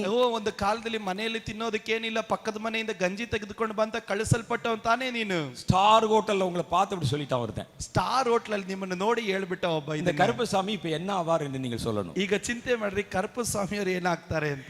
அவர் தன் பேரை கருப்ஸ் என்று மாத்தி இருந்தார். ಅವರು ತಮ್ಮ ಹೆಸರನ್ನ ಬದಲಾಯಿಸಿದ್ರೆ ஸ்பூனை கூட அப்படியே கையில விரல பட்டும் படாம தொட்டார். ಅವ್ರು ಸ್ಪೂನ್ ಅನ್ನ ಬೆರಳು ಮುಟ್ಟದಂತೆ ಅವ್ರು ಮುಟ್ಟಿದ್ರೆ பர்கர் தான் ஆர்டர் பண்ணி சாப்பிட்டார். ಅವ್ರು ಬರ್ಗರ್ನೇ ಆರ್ಡರ್ ಮಾಡಿ ತಿಂದ್ರೆ வாழைப்பழத்தை கூட ஃபோர்க்ல குத்தி தான் சாப்பிட்டார். ಬಾಳೆ ಹಣ್ಣನ್ನು ಸಹ ಅವ್ರು ಫೋರ್ಕ್ ಅಲ್ಲೇ ತಿಂದ್ರೆ. ஆனா சாருடைய பழைய கதை வேற மாதிரி இருக்கிறது. ಆದ್ರೆ ಸಾರ್ ಅವರ ಹಳೆ ಕತೆ ಬೇರೆ ರೀತಿಯಲ್ಲಿ ಇರ್ತದೆ. அவரை அந்த இடத்துல பார்த்தவன் சொல்லிவிட்டான். ಅಲ್ಲಿ ಅವ್ರನ್ನ ನೋಡಿದವನೊಬ್ಬನು ಹೇಳಿಬಿಟ್ಟ. இப்ப இந்த ஆள் என்ன ஆவார் சொல்லுங்க. ಈಗ ಆ ವ್ಯಕ್ತಿ ಏನಾಗ್ತಾರೆ? அதேதான் சாத்தானுடைய நிலைமை. ಅದೇ ರೀತಿ ಸೈತಾನನ ಪರಿಸ್ಥಿತಿ. வில்லன் சிரிப்பா சிரிக்கிற நீ, ಈಗ ವಿಲ್ಲನ್ ಹಾಗೆ ನಗುವ ನೀನು. உன் கதை எனக்கு தெரியும். ನಿನ್ನ ಕತೆ ನನಗೆ ಗೊತ್ತು. செட்டையெல்லாம் தீப்பிடிச்சு எரிஞ்சு ஐயோ அம்மா கதறி கொண்டு கீழே விழுந்தவன் தானே நீ? ನಿನ್ನ ರೆಕ್ಕೆ ಎಲ್ಲ ಬೆಂಕಿ ಹಿಡಿಯಲ್ಪಟ್ಟು ಅಯ್ಯೋ ಅಮ್ಮ ಅಂತ ಹೇಳಿ ಕೂಕೊಂಡು ಕೆಳಗಡೆ ಬಿದ್ದವನ್ ತಾನೇ நீ ನೀನು. செய்த எல்லா கொலை பாதகம் எனக்கு தெரியும். ನೀನು ಮಾಡಿದ ಎಲ್ಲ ಕೊಲೆ ಪಾತಕ ನನಗೆ ಗೊತ್ತು. அதற்குத்தான் கர்த்தர் அவைகளை வெளிப்படுத்துகிறார். ಅವುಗಳಿಗಾಗಿಯೇ ದೇವರು ಅದನ್ನು ಪ್ರಕಟಿಸ್ತಾನೆ. துரத்த வேண்டிய சாத்தானை குறித்த விவரணங்களை கர்த்தர் உனக்கு சொல்லுகிறார். ನೀನು ಅಟ್ಟಬೇಕಾಗಿರುವಂತ ಸೈತಾನನ ವಿವರಣೆ ನಿನಗೆ ತಿಳಿದಿರಬೇಕು. அதை சொல்லணும் நீங்க அவனுக்கு. ಅದನ್ನು ಹೇಳ್ಬೇಕು ನೀವು ಆತನಿಗೆ. எசேக்கியேலை கொண்டு போய் கர்த்தர் நிறுத்தினார். ಎಸ್ಕೇಲ್ನ ತೆಗೆದುಕೊಂಡು ಹೋಗಿ ದೇವರು ನಿಲ್ಲಿಸಿದನು. அவன் அவர்களை பார்த்து அந்த மனிதனை பார்த்து பெலத்தியாவை பார்த்து ಆ சொல்லுகிறார், ಫಿಲಿಸ್ತಿಯನನ್ನು ನೋಡಿ ಅವನು ಹೇಳ್ತಾ ಇದ್ದಾನೆ, நீ இந்த ஊர்ல கொலை செய்தவன், ನೀನು ಊರಲ್ಲಿ ಕೊಲೆ ಮಾಡಿದವನು, அநேக பிரேதங்களை வீதியிலே வீசி எறிந்தவன், ಅನೇಕ ಶವಗಳನ್ನ ನೀನು ಬೀದಿಯಲ್ಲಿ ಬಿಸಾಕಿದವನು. அவன் வீசி எறிந்தவன் என்று வீசி எறிந்தவனுக்கு தெரியாம இருக்குமா? ಆತನು ಬಿಸಾಕಿದವನಂತ ಬಿಸಾಕಲ್ಪಟ್ಟವನಿಗೆ ಗೊತ್ತಾಗೋದಿಲ್ವಾ? அதை ஏன் அவர் சொல்லுகிறார்? ಏನಕ್ಕಾಗಿ ಹೇಳಲಿಕ್ಕೆ ಹೇಳ್ತಾ ಇದ್ದಾನೆ? அவனுக்கு மாத்திரமே தெரிந்தது என்று கொண்டு அவன் நினைத்துக் கொண்ட ரகசியம் ಅವನಿಗೆ ಮಾತ್ರನೇ ಗೊತ್ತು ಅಂತ ಅವನು ಇಟ್ಟುಕೊಂಡಿರುವಂತ ರಹಸ್ಯ எனக்கும் தெரியும் என்று சொன்ன உடனே ನನಗೂ ಗೊತ್ತು ಅಂತ ಹೇಳಿದ ತಕ್ಷಣ அவனுடைய பலம் பாதி போய் விடுகிறது. ಅವನ ಬಲ ಅರ್ಧ ಕುಗ್ಗಿ ಹೋಯಿತು. அடுத்து அவனுக்கு என்ன நடக்கும் என்பதை கர்த்தர் உங்களுக்கு வெளிப்படுத்தணும். ಮುಂದೆ ಅವನಿಗೆ ಏನು ನಡಿಲಿಕ್ಕೆ ಹೋಗುತ್ತದೆ ಎಂದು ದೇವರು ಪ್ರಕಟಿಸ್ತಾ அந்த ಇದ್ದಾನೆ. பொல்லாத பிசாசுக்கு இனி என்ன சம்பவிக்கும்? ಇನ್ನು ಆ ದುರಾತ್ಮನಿಗೆ ಏನು ಸಂಭವಿಸುತ್ತದೆ? நியாய தீர்ப்பின் நாளிலே அவனுக்கு என்ன தண்டனை கொடுக்கப்படும்? ನ್ಯಾಯ ತೀರ್ಪಿನ ದಿನದಲ್ಲಿ ಏನು ಶಿಕ್ಷೆ ಅವನಿಗೆ ಕೊಡಲ್ಪಡುತ್ತದೆ? அவனை கர்த்தர் துரத்தும் பொழுது அவனுடைய நிலைமை என்னவாகும்? ಅವನನ್ನು ದೇವರು ಅಟ್ಟದಾಗ ಅವನ ಪರಿಸ್ಥಿತಿ ಯಾವ ರೀತಿ ಇರುತ್ತದೆ? இதெல்லாம் கர்த்தர் உங்களுக்கு வெளிப்படுத்துவார் அந்த நேரத்துல. ಇದೆಲ್ಲ ದೇವರ ಆ ಸಮಯದಲ್ಲಿ ನಿಮಗೆ ಪ್ರಕಟಿಸ್ತಾನೆ. அவைகளை நீங்கள் அவனை நோக்கி சொல்லும் பொழுது ನೀವು ಇವುಗಳನ್ನ ಅವನನ್ನು ನೋಡಿ ಹೇಳಿದಾಗ அவன் அந்த இடத்தை விட்டு அகன்று ஓடி போகிறான், ಅವನ ಸ್ಥಳವನ್ನು ಬಿಟ್ಟು ಓಡಿ ಹೋಗುತ್ತಾನೆ, அல்லது அவன் அழிந்து போகிறான். ಇಲ್ಲದಿದ್ರೆ ಅವನ ನಾಶವಾಗುತ್ತಾನೆ. நான் சொல்றது புரியுதான்னு பாருங்க. ನಾನು ಹೇಳೋದು ಅರ್ಥವಾಗ್ತಾ ಇದೆ ಎಂಬುದು ನೋಡ್ರಿ. ஒரு பொல்லாத பிசாசை பார்த்து நீங்கள் அங்கே தீர்க்க தரிசனம் உரைக்கும்படி கர்த்தர் கொண்டு போய் நிறுத்துகிறார். ಈಗ ಒಂದು ದುರಾತ್ಮನನ್ನು ನೋಡಿ ಪ್ರವದಿಸುವುದಕ್ಕಾಗಿ ದೇವರು ನಿಮ್ಮನ್ನ ಆ ಸ್ಥಳದಲ್ಲಿ ತೆಗೆದುಕೊಂಡು ಹೋಗಿ ಇಡ್ತಾ ಇದ್ದಾನೆ. முதல்ல உங்களுக்குள்ள gift of revelation ஆபரேட் ஆகிறது. ಮೊದಲನೇದಾಗಿ ನಿಮ್ಮ ಒಳಗಡೆ ಪ್ರಕಟಣೆಯ ವರ ಕ್ರಿಯಾರೂಪವಾಗಿ ಹೊರಗಡೆ ಪ್ರಕಟವಾಗುತ್ತದೆ. அந்த ஆவியை பார்த்தோனே உங்களுக்கு தெரிகிறது. ಆ ಆತ್ಮನನ್ನು ನೋಡಿ ತಕ್ಷಣ ನಿಮಗೆ ಗೊತ್ತಾಗುತ್ತದೆ. ಅದರ பூர்வ சரித்திரம் என்னவென்று தெரிகிறது. ಅದರ ಹಿಂದಿನ ಚರಿತ್ರೆ ಏನು ಎಂಬುದು ನಿಮಗೆ ಗೊತ್ತಾಗುತ್ತದೆ. அதை உடனே சொல்றீங்க, ತಕ್ಷಣ ಹೇಳುತ್ತೀರಿ. அதிலே அவன் அங்கே மிரண்டு விடுகிறான். ಅದರಲ್ಲಿ ಅವನು ಅವನು ಭಯಪಡುತ್ತಾನೆ. இரண்டாவது அவனுக்கு இனி என்ன நடக்க போகுதுன்னு சொல்றீங்க. ಇನ್ನು ಮುಂದೆ ಅವನಿಗೆ ಏನು ನಡಿಲಿಕ್ಕಾಗಿ ಹೋಗುತ್ತೆ ಎಂಬುದಾಗಿ நியாய ಹೇಳ್ತೀರಿ. தீர்ப்பில் அவனுக்கு என்ன தண்டனை கொடுக்கப்பட போகிறது சொல்றீங்க. ನ್ಯಾಯ ತೀರ್ಪಿನ ದಿನದಲ್ಲಿ ಏನು ಶಿಕ್ಷೆ ದೇವರು ಕೊಡಲಿಕ್ಕಾಗಿ ಹೋಗ್ತಾನೆ ಅಂತ ಹೇಳ್ತೀರಿ. இப்ப அடுத்து அவன் இந்த இடத்துல துரத்தப்பட்ட உடனே அவனுக்கு என்ன கிடைக்க போகுதுன்னு சொல்றீங்க. ಈಗ ಮುಂದೆ ಅವನಿಗೆ ಏನು ಸಿಗಲಿಕ್ಕಾಗಿ ಹೋಗುತ್ತದೆ ಎಂಬುದಾಗಿ ನೀವು ಹೇಳ್ತೀರಿ. இந்த ரெண்டு வரமும் சேர்ந்து அவனுடைய காதுகள்ல போய் கேட்ட உடனே ಈ ಎರಡು ವರಗಳು ಒಟ್ಟಾಗಿ ಹೋಗಿ ಅವನ ಕಿವಿಗಳಲ್ಲಿ ಶಬ್ದ ಮೊಳಗಿದ ತಕ್ಷಣ ஒன்று அவன் அந்த இடத்துல துரத்தப்படுகிறான், ಒಂದು ಆ ಸ್ಥಳದಿಂದ ಅವನು ಓಡಿಸಲ್ಪಡುತ್ತಾನೆ, அல்லது அவன் அந்த இடத்துல அழிக்கப்படுகிறான். ಇಲ್ಲದಿದ್ರೆ ಆ ಸ್ಥಳದಲ್ಲಿ ಅವನು ನಾಶವಾಗ್ತಾನೆ. இதைத்தான் கர்த்தருடைய வேதம் நமக்கு சுட்டி காண்பிக்கிறது. ಇದೇ ದೇವರ ವಾಕ್ಯ ನಮಗೆ ತೋರಿಸುವಂತದ್ದು. இந்த தீர்க்க தரிசனத்தை தான் நம்ம யுத்தமாக யுத்த கருவியாக பயன்படுத்துகிறோம். ಈ ಪ್ರವಾದನೆಯ ವರವನ್ನೇ ನಾವು ಯುದ್ಧದ ಆಯುಧವಾಗಿ ನಾವು ಉಪಯೋಗಿಸುತ್ತೇವೆ. எல்லாமே தீர்க்க தரிசனம் தான். ಎಲ್ಲಾ ಪ್ರವಾದನೆನೇ. எல்லா தீர்க்க தரிசனத்தை வைத்து நீங்கள் சாத்தானை துரத்தி விட முடியாது. ಎಲ್ಲ ಪ್ರವಾದನೆ ಇಟ್ಟುಕೊಂಡು ನೀವು ಸೈತಾನನನ್ನು ಅಟ್ಟಲಿಕ್ಕೆ ಆಗೋದಿಲ್ಲ. அந்த தீமைகளை நீங்கள் அழித்து விட முடியாது. ಅವನ ಕೆಟ್ಟತನವನ್ನು ನೀವು ನಾಶಪಡಿಸಲಿಕ್ಕೆ ಆಗೋದಿಲ್ಲ. கர்த்தர் இதற்கென்று உங்களை விசேஷமாய் தேர்வு செய்கிறார். ಕರ್ತನು ನಿಮ್ಮನ್ನು ಇದಕ್ಕಾಗಿ ವಿಶೇಷವಾಗಿ ಅಭ್ಯಾಸಗೊಳಿಸ್ತಾ கர்த்தர் ಇದ್ದಾನೆ. அந்த அழைப்பை உங்களுக்கு கொடுக்க விரும்புகிறார். ದೇವರ ಕರೆಯನ್ನು ನಿಮಗೆ ಕೊಡಲಿಕ್ಕಾಗಿ ಬಯಸ್ತಾ ಇದ್ದಾನೆ. நீங்கள் துரத்த வேண்டிய பொல்லாத சத்துருவை பார்த்த மாத்திரத்தில் ಈಗ ನೀವು ಅಟ್ಟಬೇಕಾಗಿರುವಂತ ಸೈತಾನನನ್ನು ನೋಡಿದ ಮಾತ್ರದಲ್ಲೇ அவருடைய பூர்வ சரித்திரம் உங்களுக்கு வெளிப்படுத்தப்பட்டு விடுகிறது. ಅವನ ಹಿನ್ನೆಲೆಯಾದಂತ ಎಲ್ಲ ಚರಿತ್ರೆಗಳು ನಿಮಗೆ ಪ್ರಕಟವಾಗುತ್ತದೆ. ஏசாயா 14வது அதிகாரத்துல பாருங்க. ಯೆಶಾಯನ ಬರೆದ ಪ್ರವಾದಿ ಗ್ರಂಥ 14ನೇ ಅಧ್ಯಾಯವನ್ನು சாத்தான் ನೋಡ್ರಿ. என்று சொல்லப்படுகிற லூசிஃபருடைய பழைய கதை சொல்லப்பட்டிருக்கிறது. ಅಲ್ಲಿ ಸೈತಾನನೆಂದು ಕರೆಯಲ್ಪಡುವಂತ ಲೂಸಿಫರ್ನ ಚರಿತ್ರೆ ಹೇಳಲ್ಪಡುತ್ತದೆ. அதிகாலையின் மகனாகிய விடிவெள்ளியே, ಇಗೋ ಉದಯದ ನಕ್ಷತ್ರವಾಗಿರುವಂತ ಆಕಾಶದಿಂದ ಬಿದ್ದವನೇ, நீ வானத்திலிருந்து வெட்ட தள்ளப்பட்டாயே, ನೀನು ಆಕಾಶದಿಂದ ಹೇಗೆ ಬಿದ್ದೆ? ஜாதிகளை ஈனப்படுத்தினவனே, ಜನಾಂಗಗಳನ್ನು ಕೆಡವಿದವನೇ, உன்னதத்துக்கு ஏறுவேன் உன்னதமானவருக்கு ஒப்பாவேன் என்று உன்னுடைய இருதயத்திலே சொன்னாயே, ನೀನು ನಿನ್ನ ಮನಸ್ಸಿನಲ್ಲಿ ನಾನು ಆಕಾಶಕ್ಕೆ ಹತ್ತುವೆನು ಎಂದು ಹೇಳಿಕೊಂಡಿಯಲ್ಲ. ஆகவே கர்த்தர் உனக்கு விரோதமாக எதிர்த்து நின்று யுத்தம் செய்தார். ಆದ್ರಿಂದ ಕರ್ತನು ನಿನಗೆ ವಿರುದ್ಧವಾಗಿ ಎದ್ದು ಆತನು ನಿನಗೆ ಯುದ್ಧವನ್ನು ಮಾಡಿದನು. நான் தேவனுடைய நட்சத்திரங்களுக்கு மேலாக என் சிங்காசனத்தை உயர்த்துவேன். ನಾನು ಆಕಾಶವನ್ನು ಹತ್ತಿ ದೇವರ ನಕ್ಷತ್ರಗಳಿಗಿಂತ ಮೇಲೆ ಏರಿಸಿ ಆಸೀನನಾಗುವೆನು. வடபுறங்களில் உள்ள ஆராதனை கூட்டத்தின் பர்வதத்திலே வீற்றிருப்பேன் என்று, ಈಗ ಉನ್ನತ ಮಂಡಲದಲ್ಲಿ ಮೇಲೆ ಏರಿ ಉನ್ನತನಿಗೆ ನಾನು ಸಮವಾಗುತ್ತೇನೆ. நான் மேகங்களுக்கு மேலாக உன்னதத்தில் ஏறுவேன். ನಾನು ಮೇಘಗಳ ಮೇಲೆ ನಾನು ಏರುವೆನು. உன்னதமானவருக்கு ஒப்பாவேன். ನಾನು ಉನ್ನತನಿಗೆ ಸರಿಸಮವಾಗುವೆನು என்றும் உன்னுடைய இருதயத்தில் நீ சொன்னாயே, ಎಂದು ನಿನ್ನ ಮನಸ್ಸಲ್ಲಿ ಅಂದುಕೊಂಡಿಯಲ್ಲ. ஆனாலும் நீ அகாதமான பாதத்தில் தள்ளுண்டு போனாய் தள்ளுகிறாய். ಆದರೆ ನೀನು ಪಾತಾಳಕ್ಕೆ ಅಧೋಲೋಕಕ್ಕೆ ಆಗಾಧ ಸ್ಥಳಕ್ಕೆ ತಳ್ಳಲ್ಪಡುತ್ತಿ. உன்னை காண்கிறவர்கள் உன்னை பார்த்து பூமியை தத்தளிக்க பண்ணினவன் இவன்தானா என்று சொன்னாங்க. ನಿನ್ನನ್ನು ಕಂಡವರು ದಿಟ್ಟಿಸಿ ನೋಡಿ ಯೋಚಿಸುತ್ತಾ ಭೂಮಿಯನ್ನು ನಡಗಿಸಿ ರಾಜ್ಯಗಳನ್ನು ಕದಲಿಸಿ ಪಟ್ಟಣವನ್ನು ಕೆಡವಿದವನು ಲೋಕವನ್ನು ಕಾಡಿದವನು ಇವನೋ ಎಂದು ಹೇಳುತ್ತಾರೆ. 19வது வசனம் சொல்லுகிறது, 19ನೇ ವಾಕ್ಯ ಹೇಳುತ್ತದೆ, நீ அழுகி போன கிளையை போலவும் ನೀನಾದರೂ ನೀನು ಅಲ್ಲಲ್ಲಿ ಗೋರಿಯ ದೂರವಾಗಿ ಕೆಟ್ಟ ಮೊಳಕೆಯಂತೆಯೂ நீ பட்டய குத்தால் கொலை உண்டவர்களுடைய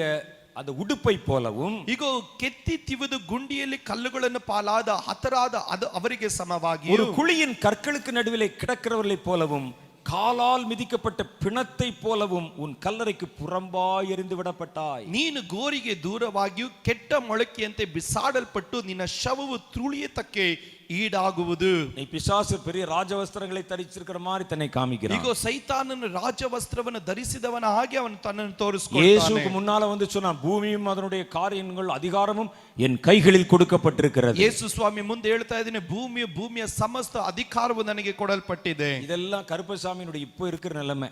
ಇದೆಲ್ಲ ಕರುಪಸ್ವಾಮಿಯ ಈಗಿರುವಂತ ಪರಿಸ್ಥಿತಿ. ஏசாயா சொல்றார் அவருடைய பழைய நிலைமைய. ಯೆಶಾಯನು ಹೇಳ್ತಾ ಇದ್ದಾನೆ ತನ್ನ ಹಳೆಯ ಪರಿಸ್ಥಿತಿ. நீ யாருன்னு தெரியும்டா மாப்பிள்ளைன்னு சொல்றாரு. ನೀನು ಯಾರು ಅಂತ ನನಗೆ ಗೊತ್ತು ಕಣೋ நீ ಎಂದು. மிதிக்கப்பட்ட பிரேதத்தை போல கிடந்தாய் ஒரு நாள். ನೀನು ಒಂದು ದಿವಸ ಶವವು ತುಳಿತಕ್ಕೆ ಈಡಾದ ರೀತಿಯಲ್ಲಿ ನೀನು ಇದ್ದೆ. நீ ಅழுகி போன கிளையை போல கிடந்தாய் ஒரு நாள். ಒಂದು ಕಾಲದಲ್ಲಿ ನೀನು ಕೆಟ್ಟು ಹೋದ ಮೊಳಕೆಯಂತೆ ನೀನು ಇದ್ದೆ. பட்டய குத்தால் ಒಂದು கொலையுண்டவருடைய ವಸ್ತ್ರத்தை போல இருந்தாய் நீ. ನೀನು ಒಂದು ಕಾಲದಲ್ಲಿ ಕತ್ತಿ ತಿವಿದಂತ ವಸ್ತ್ರಕ್ಕೆ ಸಮವಾಗಿದ್ದೆ. நீ ನೀನು கடவுளுக்கு மேல உன்னை உயர்த்தணும்னு நினைச்ச. ನೀನು ದೇವರಿಗಿಂತ ಮೇಲಾಗಿ ಏರಿಸಲ್ಪಡಬೇಕು ಅಂತ ನೀನು ಚಿಂತೆ ಮಾಡಿದೆ என்று ஏசாயா சொல்லுகிறதை பார்க்கிறோம். ಎಂದು ಯೆಶಾಯನು ಹೇಳುವುದನ್ನ ನೋಡ್ತೀರಿ. இவர் பாருங்க, இந்த தீர்க்க தரிசனத்தை, இந்த வார்த்தையை, இந்த வெளிப்பாட்டை யாரை பார்த்து சொல்லுகிறார்? ನೋಡ್ರಿ, ಪ್ರಕಟಣೆಯನ್ನ ಯಾರನ್ನು ನೋಡಿ ಹೇಳ್ತಾ ಇದ್ದಾನೆ? அவர் நேரா அதிகாலையின் மகனாகி விடிவெள்ளியே என்று அட்ரஸ் பண்ணி இருக்கிறார். ಆತನೇ ಅಲ್ಲಿ ನೇರವಾಗಿ ಹೇಳ್ತಾ ಇದ್ದಾನೆ, ಉದಯ ನಕ್ಷತ್ರದ ಬೆಳ್ಳಿಯೇ ಎಂಬುದಾಗಿ. நேரா லூசிஃபரை பார்த்தே பேசுகிறார். ನೇರವಾಗಿ ಲೂಸಿಫರ್ನ ನೋಡೇ ಹೇಳ್ತಾ ಇದ್ದಾನೆ. அவருடைய பழைய வாழ்க்கையை ஞாபகப்படுத்துகிறார். ಅವನ ಹಳೆಯ ಜೀವಿತವನ್ನ ಪ್ರಕಟಿಸ್ತಾ ಇದ್ದಾನೆ. உனக்கு இனிமே என்ன நடக்க போகுதுன்னு சொல்றார். ಇನ್ನು ಮುಂದೆ ನಿನಗೆ ಏನ್ ನಡೀಲಿಕ್ಕಾಗಿ ಹೋಗ್ತಾ ಇದೆ ಎಂಬುದಾಗಿ இதுதான் ಹೇಳ್ತಾ தீர்க்க ಇದ್ದಾನೆ. தரிசனத்தை கொண்டு சாத்தானை துரத்துகிற வழி. ಇದಾಗಿರ್ತದೆ ಪ್ರವಾದನೆ ಮುಖಾಂತರವಾಗಿ ಸೈತಾನನನ್ನು நீ அகாதமான பாதாளத்திலே தள்ளப்பட்டாய். ನೀನು ಅಗಾಧವಾದಂತ ಪಾತಾಳಕ್ಕೆ ತಳ್ಳಲ್ಪಟ್ಟಿದ್ದೀ. கர்த்தர் உன்னை ஏற்கனவே ஜெயித்து விட்டார். ಕರ್ತನು ನಿನ್ನನ್ನು ಆಗಲೇ ಜಯಿಸಿ ಬಿಟ್ಟಿದ್ದಾನೆ. ஒரு காலத்துல குத்தப்பட்ட பிரேத மாதிரி கிடந்த, ಒಂದು ಕಾಲದಲ್ಲಿ ಕತ್ತಿಯಿಂದ ತಿವಿಯಲ್ಪಟ್ಟ ಶವವಾಗಿದ್ದಿ. இன்னைக்கு நீ பேசுகிறாய். நீ ಇವತ್ ಮಾತಾಡ್ತಾ ಇದೀಯ. ನೀನು மிதிக்கப்பட்ட பிரேதத்தை போல கிடந்த. ನೀನು ತುಳಿಯಲ್ಪಟ್ಟಂತ ಶವದ ಹಾಗಿದ್ದೆ. ஒரு கலவரம் நடக்குது. ಒಂದು ಯುದ್ಧ ನಡಿ, ಜಗಳ ನಡಿ. கலவரத்துல ஒரு ஆள் செத்து விழுந்துட்டான். ಒಂದು ಗಲಭೆಯಲ್ಲಿ ಒಂದು ವ್ಯಕ್ತಿ ஜனங்கள் எல்லாம் அந்த பிரேதத்தின் மேல ஓடுறாங்க. ಜನರೆಲ್ಲರೂ ಆ ಶವದ ಮೇಲೆ ತುಳ್ಕೊಂಡು ಹೋಗ್ತಾ ಇದ್ದಾರೆ. அது மிதிச்சு மிதிச்சு அந்த பிரேதம் எப்படி இருக்கும்? ಈಗ ತುಳಿದ್ರೆ ಆ ಶವ ಹೇಗಿರುತ್ತದೆ? அப்படித்தான் நீ இருந்தாய். ಅದೇ ರೀತಿ ನೀನಿದ್ದೆ. இதை கேட்ட விடிவெள்ளி மகனுக்கு எப்படி இருந்திருக்கும்? ಇದನ್ನು ಕೇಳಿದಂತ ಬೆಳ್ಳಿಯ ಮಗನಿಗೆ ಯಾವ ರೀತಿ ಇತ್ತು? அதுதான் இந்த டெக்னாலஜி தான் கர்த்தர் நமக்கு சொல்லி தருகிறார். ಇದೇ ಒಂದು ತಂತ್ರವನ್ನ ದೇವರು ನಮಗೆ ಕಲಿಸಿಕೊಡ್ತಾ ಇದ್ದಾನೆ. இந்த தீர்க்கதரிசிகளை கர்த்தர் எப்படி பயன்படுத்துவார்? ಈ ಪ್ರವಾದಿಗಳನ್ನ ದೇವರು ಯಾವ ರೀತಿ ಉಪಯೋಗಿಸ್ತಾನೆ? சாத்தான் இருக்கிற இடத்துல கொண்டு உங்களை நிறுத்துவார். ಸೈತಾನನು ಇರುವಂತ ಸ್ಥಳದಲ್ಲಿ ತೆಗೆದುಕೊಂಡು ಹೋಗಿ ನಿಲ್ಲಿಸ್ತಾನೆ. நீங்கள் துரத்த வேண்டிய பிசாசு இருக்கிற இடத்துல கொண்டு போய் நிறுத்துவார். ನೀವು ಅಟ್ಟಬೇಕಾಗಿರುವಂತ ಸೈತಾನನ ಬಳಿಯಲ್ಲಿ ದೇವರು ನಿಮ್ಮನ್ನು ತೆಗೆದುಕೊಂಡು ಹೋಗಿ ನಿಲ್ಲಿಸ್ತಾನೆ. எசேக்கியேலை அழிக்க வேண்டிய மனிதனுக்கு நடுவுல கொண்டு போய் நிறுத்தினார். ಎಸ್ಕೇಲನನ್ನು ಹಾಳು ಮಾಡಬೇಕಾಗಿರುವ ಮನುಷ್ಯನ ಮುಂದೆ ತೆಗೆದುಕೊಂಡು ಹೋಗಿ ನಿಲ್ಲಿಸಿದನು. அதே மாதிரி உங்களை கர்த்தர் கொண்டு போய் நிறுத்துவார். ಅದೇ ರೀತಿ ಕರ್ತನು ನಿಮ್ಮನ್ನು ತೆಗೆದುಕೊಂಡು ಹೋಗಿ இந்த ನಿಲ್ಲಿಸ್ತಾನೆ. பதிவிடத்துல தான் நீ துரத்த வேண்டிய பொல்லாத ஆவி இருக்கிறது. ನೀವು ಈ ಸ್ಥಳದಲ್ಲೇ ನೀನು ಅಟ್ಟಬೇಕಾಗಿರುವಂತ ದುರಾತ್ಮನು ಇದ್ದಾನೆ. நீங்க போய் நின்ன உடனே கர்த்தர் சொல்வார், தீர்க்க தரிசனம் சொல்லு. ನೀನು ಹೋಗಿ ಅಲ್ಲಿ ನಿಂತ ತಕ್ಷಣವಾಗಿ ದೇವರು ಹೇಳ್ತಾನೆ, ಪ್ರವಾದನೆ ನುಡಿ. அவனை நோக்கி தீர்க்க தரிசனம் சொல்லு ಅವನನ್ನು ನೋಡಿ ಪ್ರವಾದನೆ ನುಡಿ என்று சொன்ன உடனே கர்த்தருடைய ஆவியானவர் உங்கள் மேல் இறங்குவார். ಎಂದು ಹೇಳಿದ ತಕ್ಷಣ ದೇವರ ಆತ್ಮನು ನಿಮ್ಮ ಮೇಲೆ ಇಳಿಯುತ್ತಾನೆ. உங்க கண்கள் திறக்கப்படும். ನಿಮ್ಮ ಕಣ್ಣುಗಳು ತೆರೆಯಲ್ಪಡುತ್ತದೆ. நீங்கள் துரத்த போகிற அந்த ஆவியினுடைய பூர்வோத்திரம் உங்களுக்கு தெரியும். ಈಗ ನೀವು ಅಟ್ಟಲಿಕ್ಕೆ ಹೋಗುವಂತ ದುರಾತ್ಮನ ಹಿನ್ನೆಲೆಯೇ ನಿನಗೆಲ್ಲ ಗೊತ್ತಾಗುತ್ತದೆ. அவருடைய பேர் உங்களுக்கு தெரியும். ಅದರ ಹೆಸರು ನಿನಗೆ ಗೊತ್ತಾಗುತ್ತದೆ. அவருடைய முந்திய கதை உங்களுக்கு தெரியும். ಅದರ ಹಿಂದಿನ ಚರಿತ್ರೆ ನಿನಗೆ அவன் ಗೊತ್ತಾಗುತ್ತದೆ. எப்படியெல்லாம் ஜனங்களை வஞ்சித்தான் என்று தெரியும். ಅವನು ಯಾವ ರೀತಿ ಜನರನ್ನು ವಂಚಿಸಿದನು ಎಂಬುದು ನಿಮಗೆ அது அப்படியே ಗೊತ್ತಾಗುತ್ತದೆ. வாய் விட்டு சொல்லுங்க. ಅದನ್ನ ಅದೇ ರೀತಿ ಬಾಯಿ ತೆರೆದು ಹೇಳ್ರಿ. ஜனங்களை பார்த்து தீர்க்க தரிசனம் சொன்னவங்க தான் உங்களுக்கு தெரியும். ಈಗ ಜನರನ್ನು ನೋಡಿ ಪ್ರವಾದಿಸುವುದವರ ಕುರಿತಾಗಿ ನಿಮಗೆ ಗೊತ್ತು. ஆனால் தீர்க்கதரிசிகள் பாருங்கள் பல்வேறு இடத்துல தீர்க்க தரிசனம் சொல்லி இருக்காங்க. ಈಗ ಪ್ರವಾದಿಗಳು ನೋಡ್ರಿ ಅನೇಕ ಸ್ಥಳಗಳಲ್ಲಿ ಪ್ರವದಿಸಿದ್ದಾರೆ. எசேக்கியேல் மரித்து போனவருடைய எலும்பை பார்த்து தீர்க்க தரிசனம் சொல்லி இருக்கிறார். ಯೆಶಾಯನು ಸತ್ತು ಹೋದಂತ ಎಲುಬುಗಳನ್ನು ನೋಡಿ ಆತನು ಪ್ರವದಿಸಿದನು. ஏசாயா சாத்தானை பார்த்தே தீர்க்க தரிசனம் சொல்லி இருக்கிறார். ಯೆಶಾಯನು ಸೈತಾನನನ್ನು ನೋಡೇ ಪ್ರವದಿಸಿದನು. ஏசாயா 14 அதானே படிச்சீங்க. ಯೆಶಾಯ 14ರಲ್ಲಿ ಅದೇ ತಾನೇ ಓದಿದ್ದು. அவர் யாரை பார்த்து பேசுகிறார் பாருங்கள். ಯಾರನ್ನು ನೋಡಿ ಆತನು ಮಾತಾಡ್ತಾ அதிகாலையின் மகனாகிய விடிவெள்ளியே. ಈಗ ಉದಯ ನಕ್ಷತ್ರದ ಬೆಳ್ಳಿಯೇ. பிசாச பார்த்து சொல்றாரு. ಸೈತಾನ್ ನೋಡಿ ಹೇಳ್ತಾ ಇದ್ದಾನೆ. அப்ப தீர்க்கதரிசிகளுடைய வேலை என்பது எவ்வளவு பெருசு என்று யோசித்து பாருங்க. ಹಾಗಾದ್ರೆ ಪ್ರವಾದಿಗಳ ಕೆಲಸ ಎನ್ನುವುದು ಎಷ್ಟು ಉನ್ನತವಾದುದು ಎಂಬುದು ನೋಡ್ರಿ. நீங்க வெறுமனே கூட்டத்துக்கு மேல கை வச்சு சொல்லி அங்கே தீர்க்க தரிசனம் சொல்லுகிறவர்கள் அல்ல. ಸಾಧಾರಣವಾಗಿ ಕೂಟಗಳಿಗೆ ಬರುವ ಜನರ ಮೇಲೆ ತಲೆ ಮೇಲೆ ಕೈ ಇಟ್ಟು ಪ್ರವಾದಿಸುವುದಕ್ಕಲ್ಲ. அங்கே உங்களுடைய பொண்ணுக்கு மாப்பிள்ளை எந்த திசையிலிருந்து வருகிறான் என்று சொல்லுகிற தீர்க்கதரிசி அல்ல. ಅಲ್ಲಿ ನಿನ್ನ ಹೆಣ್ಣು ಮಗಳಿಗೆ ಗಂಡು ಯಾವ ಕಡೆಯಿಂದ ಬರ್ತಾನೆ ಅನ್ನೋದು ಹೇಳೋದಲ್ಲ.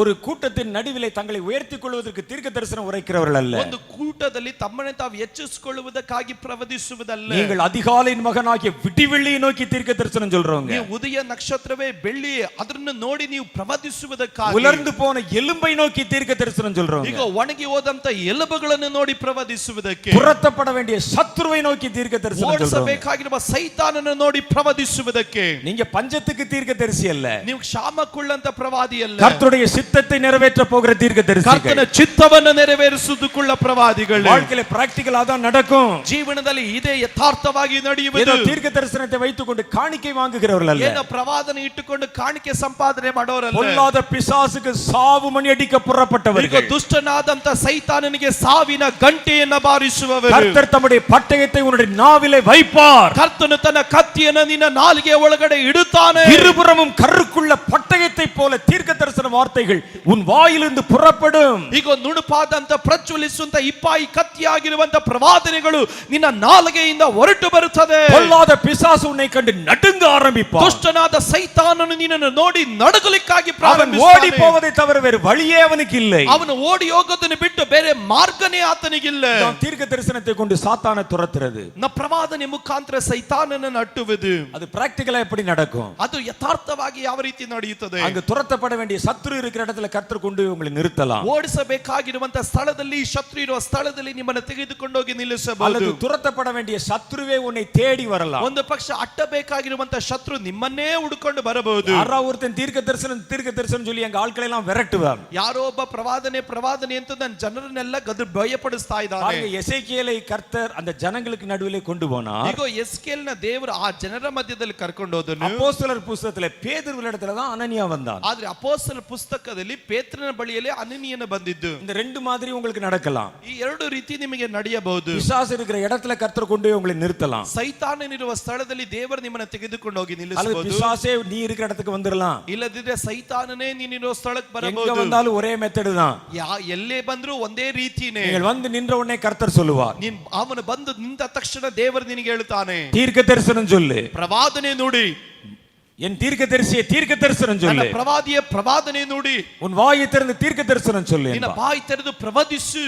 நீங்கள் அதற்கு ஒப்பு கொடுத்த உடனே ನೀವು ಅದಕ್ಕೆ ಒಪ್ಪಿಸಿಕೊಟ್ಟ கர்த்தருடைய பலத்த ஆவியானவர் உங்கள் மேல் இறங்குவார். ಕರ್ತನ ಬಲವಾದ ಆತ್ಮನು ನಿನ್ನ ಮೇಲೆ ಇಳಿಯುತ್ತಾನೆ. எசேக்கியேல் மேல அது சொன்ன உடனே கர்த்தருடைய கரம் அமர்ந்தது. ಎಸ್ಕೇಲ್ನ ಮೇಲೆ ಹೇಳಿದ ತಕ್ಷಣ ದೇವರ ಆತ್ಮನ ಕೈಯಲ್ಲಿ ಇಳಿಯಿತು. உடனே உங்க கண்கள் திறக்கப்படும். ತಕ್ಷಣ ನಿಮ್ಮ ಕಣ್ಣುಗಳು ತೆರೆಯಲ್ಪಡುತ್ತದೆ. நீங்கள் துரத்த வேண்டிய ஆவியினுடைய சரித்திரம் உங்களுக்கு சொல்லப்படும். ನೀವು ಅಟ್ಟಬೇಕಾಗಿರುವಂತ ದುರಾತ್ಮನ ಚರಿತ್ರೆ ನಿಮಗೆ ಹೇಳಲ್ಪಡುತ್ತದೆ. இந்த நேரத்தில் நீங்க என்ன செய்யணும்? ಈ ಸಮಯದಲ್ಲಿ ನೀವೇನ್ ಮಾಡಬೇಕು? அது சொல்லப்படுகிறத பார்த்து உடனே உங்களுடைய நோட்புக்ல குறிப்பு எழுத கூடாது. ತಕ್ಷಣವಾಗಿ ಹೇಳಲ್ಪಡುವ ವಿಷಯಗಳನ್ನು ನಿಮ್ಮ ಪುಸ್ತಕಗಳು ತೆಗೆದುಕೊಂಡು ಅದನ್ನ ಪುಸ್ತಕದಲ್ಲಿ ಮುದ್ರಿಸಬಾರದು. நேற்று கர்த்தர் எனக்கு ஒரு ஆவியை காண்பித்தார். ನೆನ್ನೆ ದೇವರು ನನಗೊಂದು ಆತ್ಮ ತೋರಿಸಿದನು. அதனுடைய பேர் சோன்சோ. ಅದರ ಹೆಸರು ಇಂತದ್ದು. அது பேர் தூமாஷ். ಅದರ ಹೆಸರು ಧೂಮಾಶ್. இது ஒரு காலத்துல கானான்ல இருந்துச்சு. ಇದು ಒಂದು ಕಾಲದಲ್ಲಿ ಕಾನಾನಲ್ಲಿ ಇತ್ತು. அதுக்கு கர்த்தர் சொல்லல. ಅದಕ್ಕಾಗಿ ದೇವರು நீ ಹೇಳಿಲ್ಲ, தீர்க்க தரிசனம் சொல்லு என்றார். ನೀನು ಪ್ರವಾದನೆ ನುಡಿ ಎಂಬುದಾಗಿ ಹೇಳಿದನು. யார் இடத்துல சொல்லணும்? ಅದನ್ನ ಯಾರ ಬಳಿಯಲ್ಲಿ ಹೇಳಬೇಕು? அந்த பிசாசை பார்த்தே சொல்லணும். ಆ ಸೈತಾನನ್ನು ನೋಡೇ ಹೇಳಬೇಕು. அப்பதான் நீங்க யோசிப்பீங்க. ಆಗ ನೀವು ಯೋಚನೆ ಮಾಡ್ತೀರಿ. தீர்க்கதரிசிகள் மனிதர்களை பார்த்தானையா தீர்க்க தரிசனம் சொல்லுவாங்க. ಪ್ರವಾದಿಗಳು ಮನುಷ್ಯರನ್ನು ನೋಡಿ ತಾನೇ ಪ್ರವದಿಸುವುದು. அப்படி நீங்க நினைச்சிட்டு இருக்கீங்க இதுவரைக்கும். ಅದು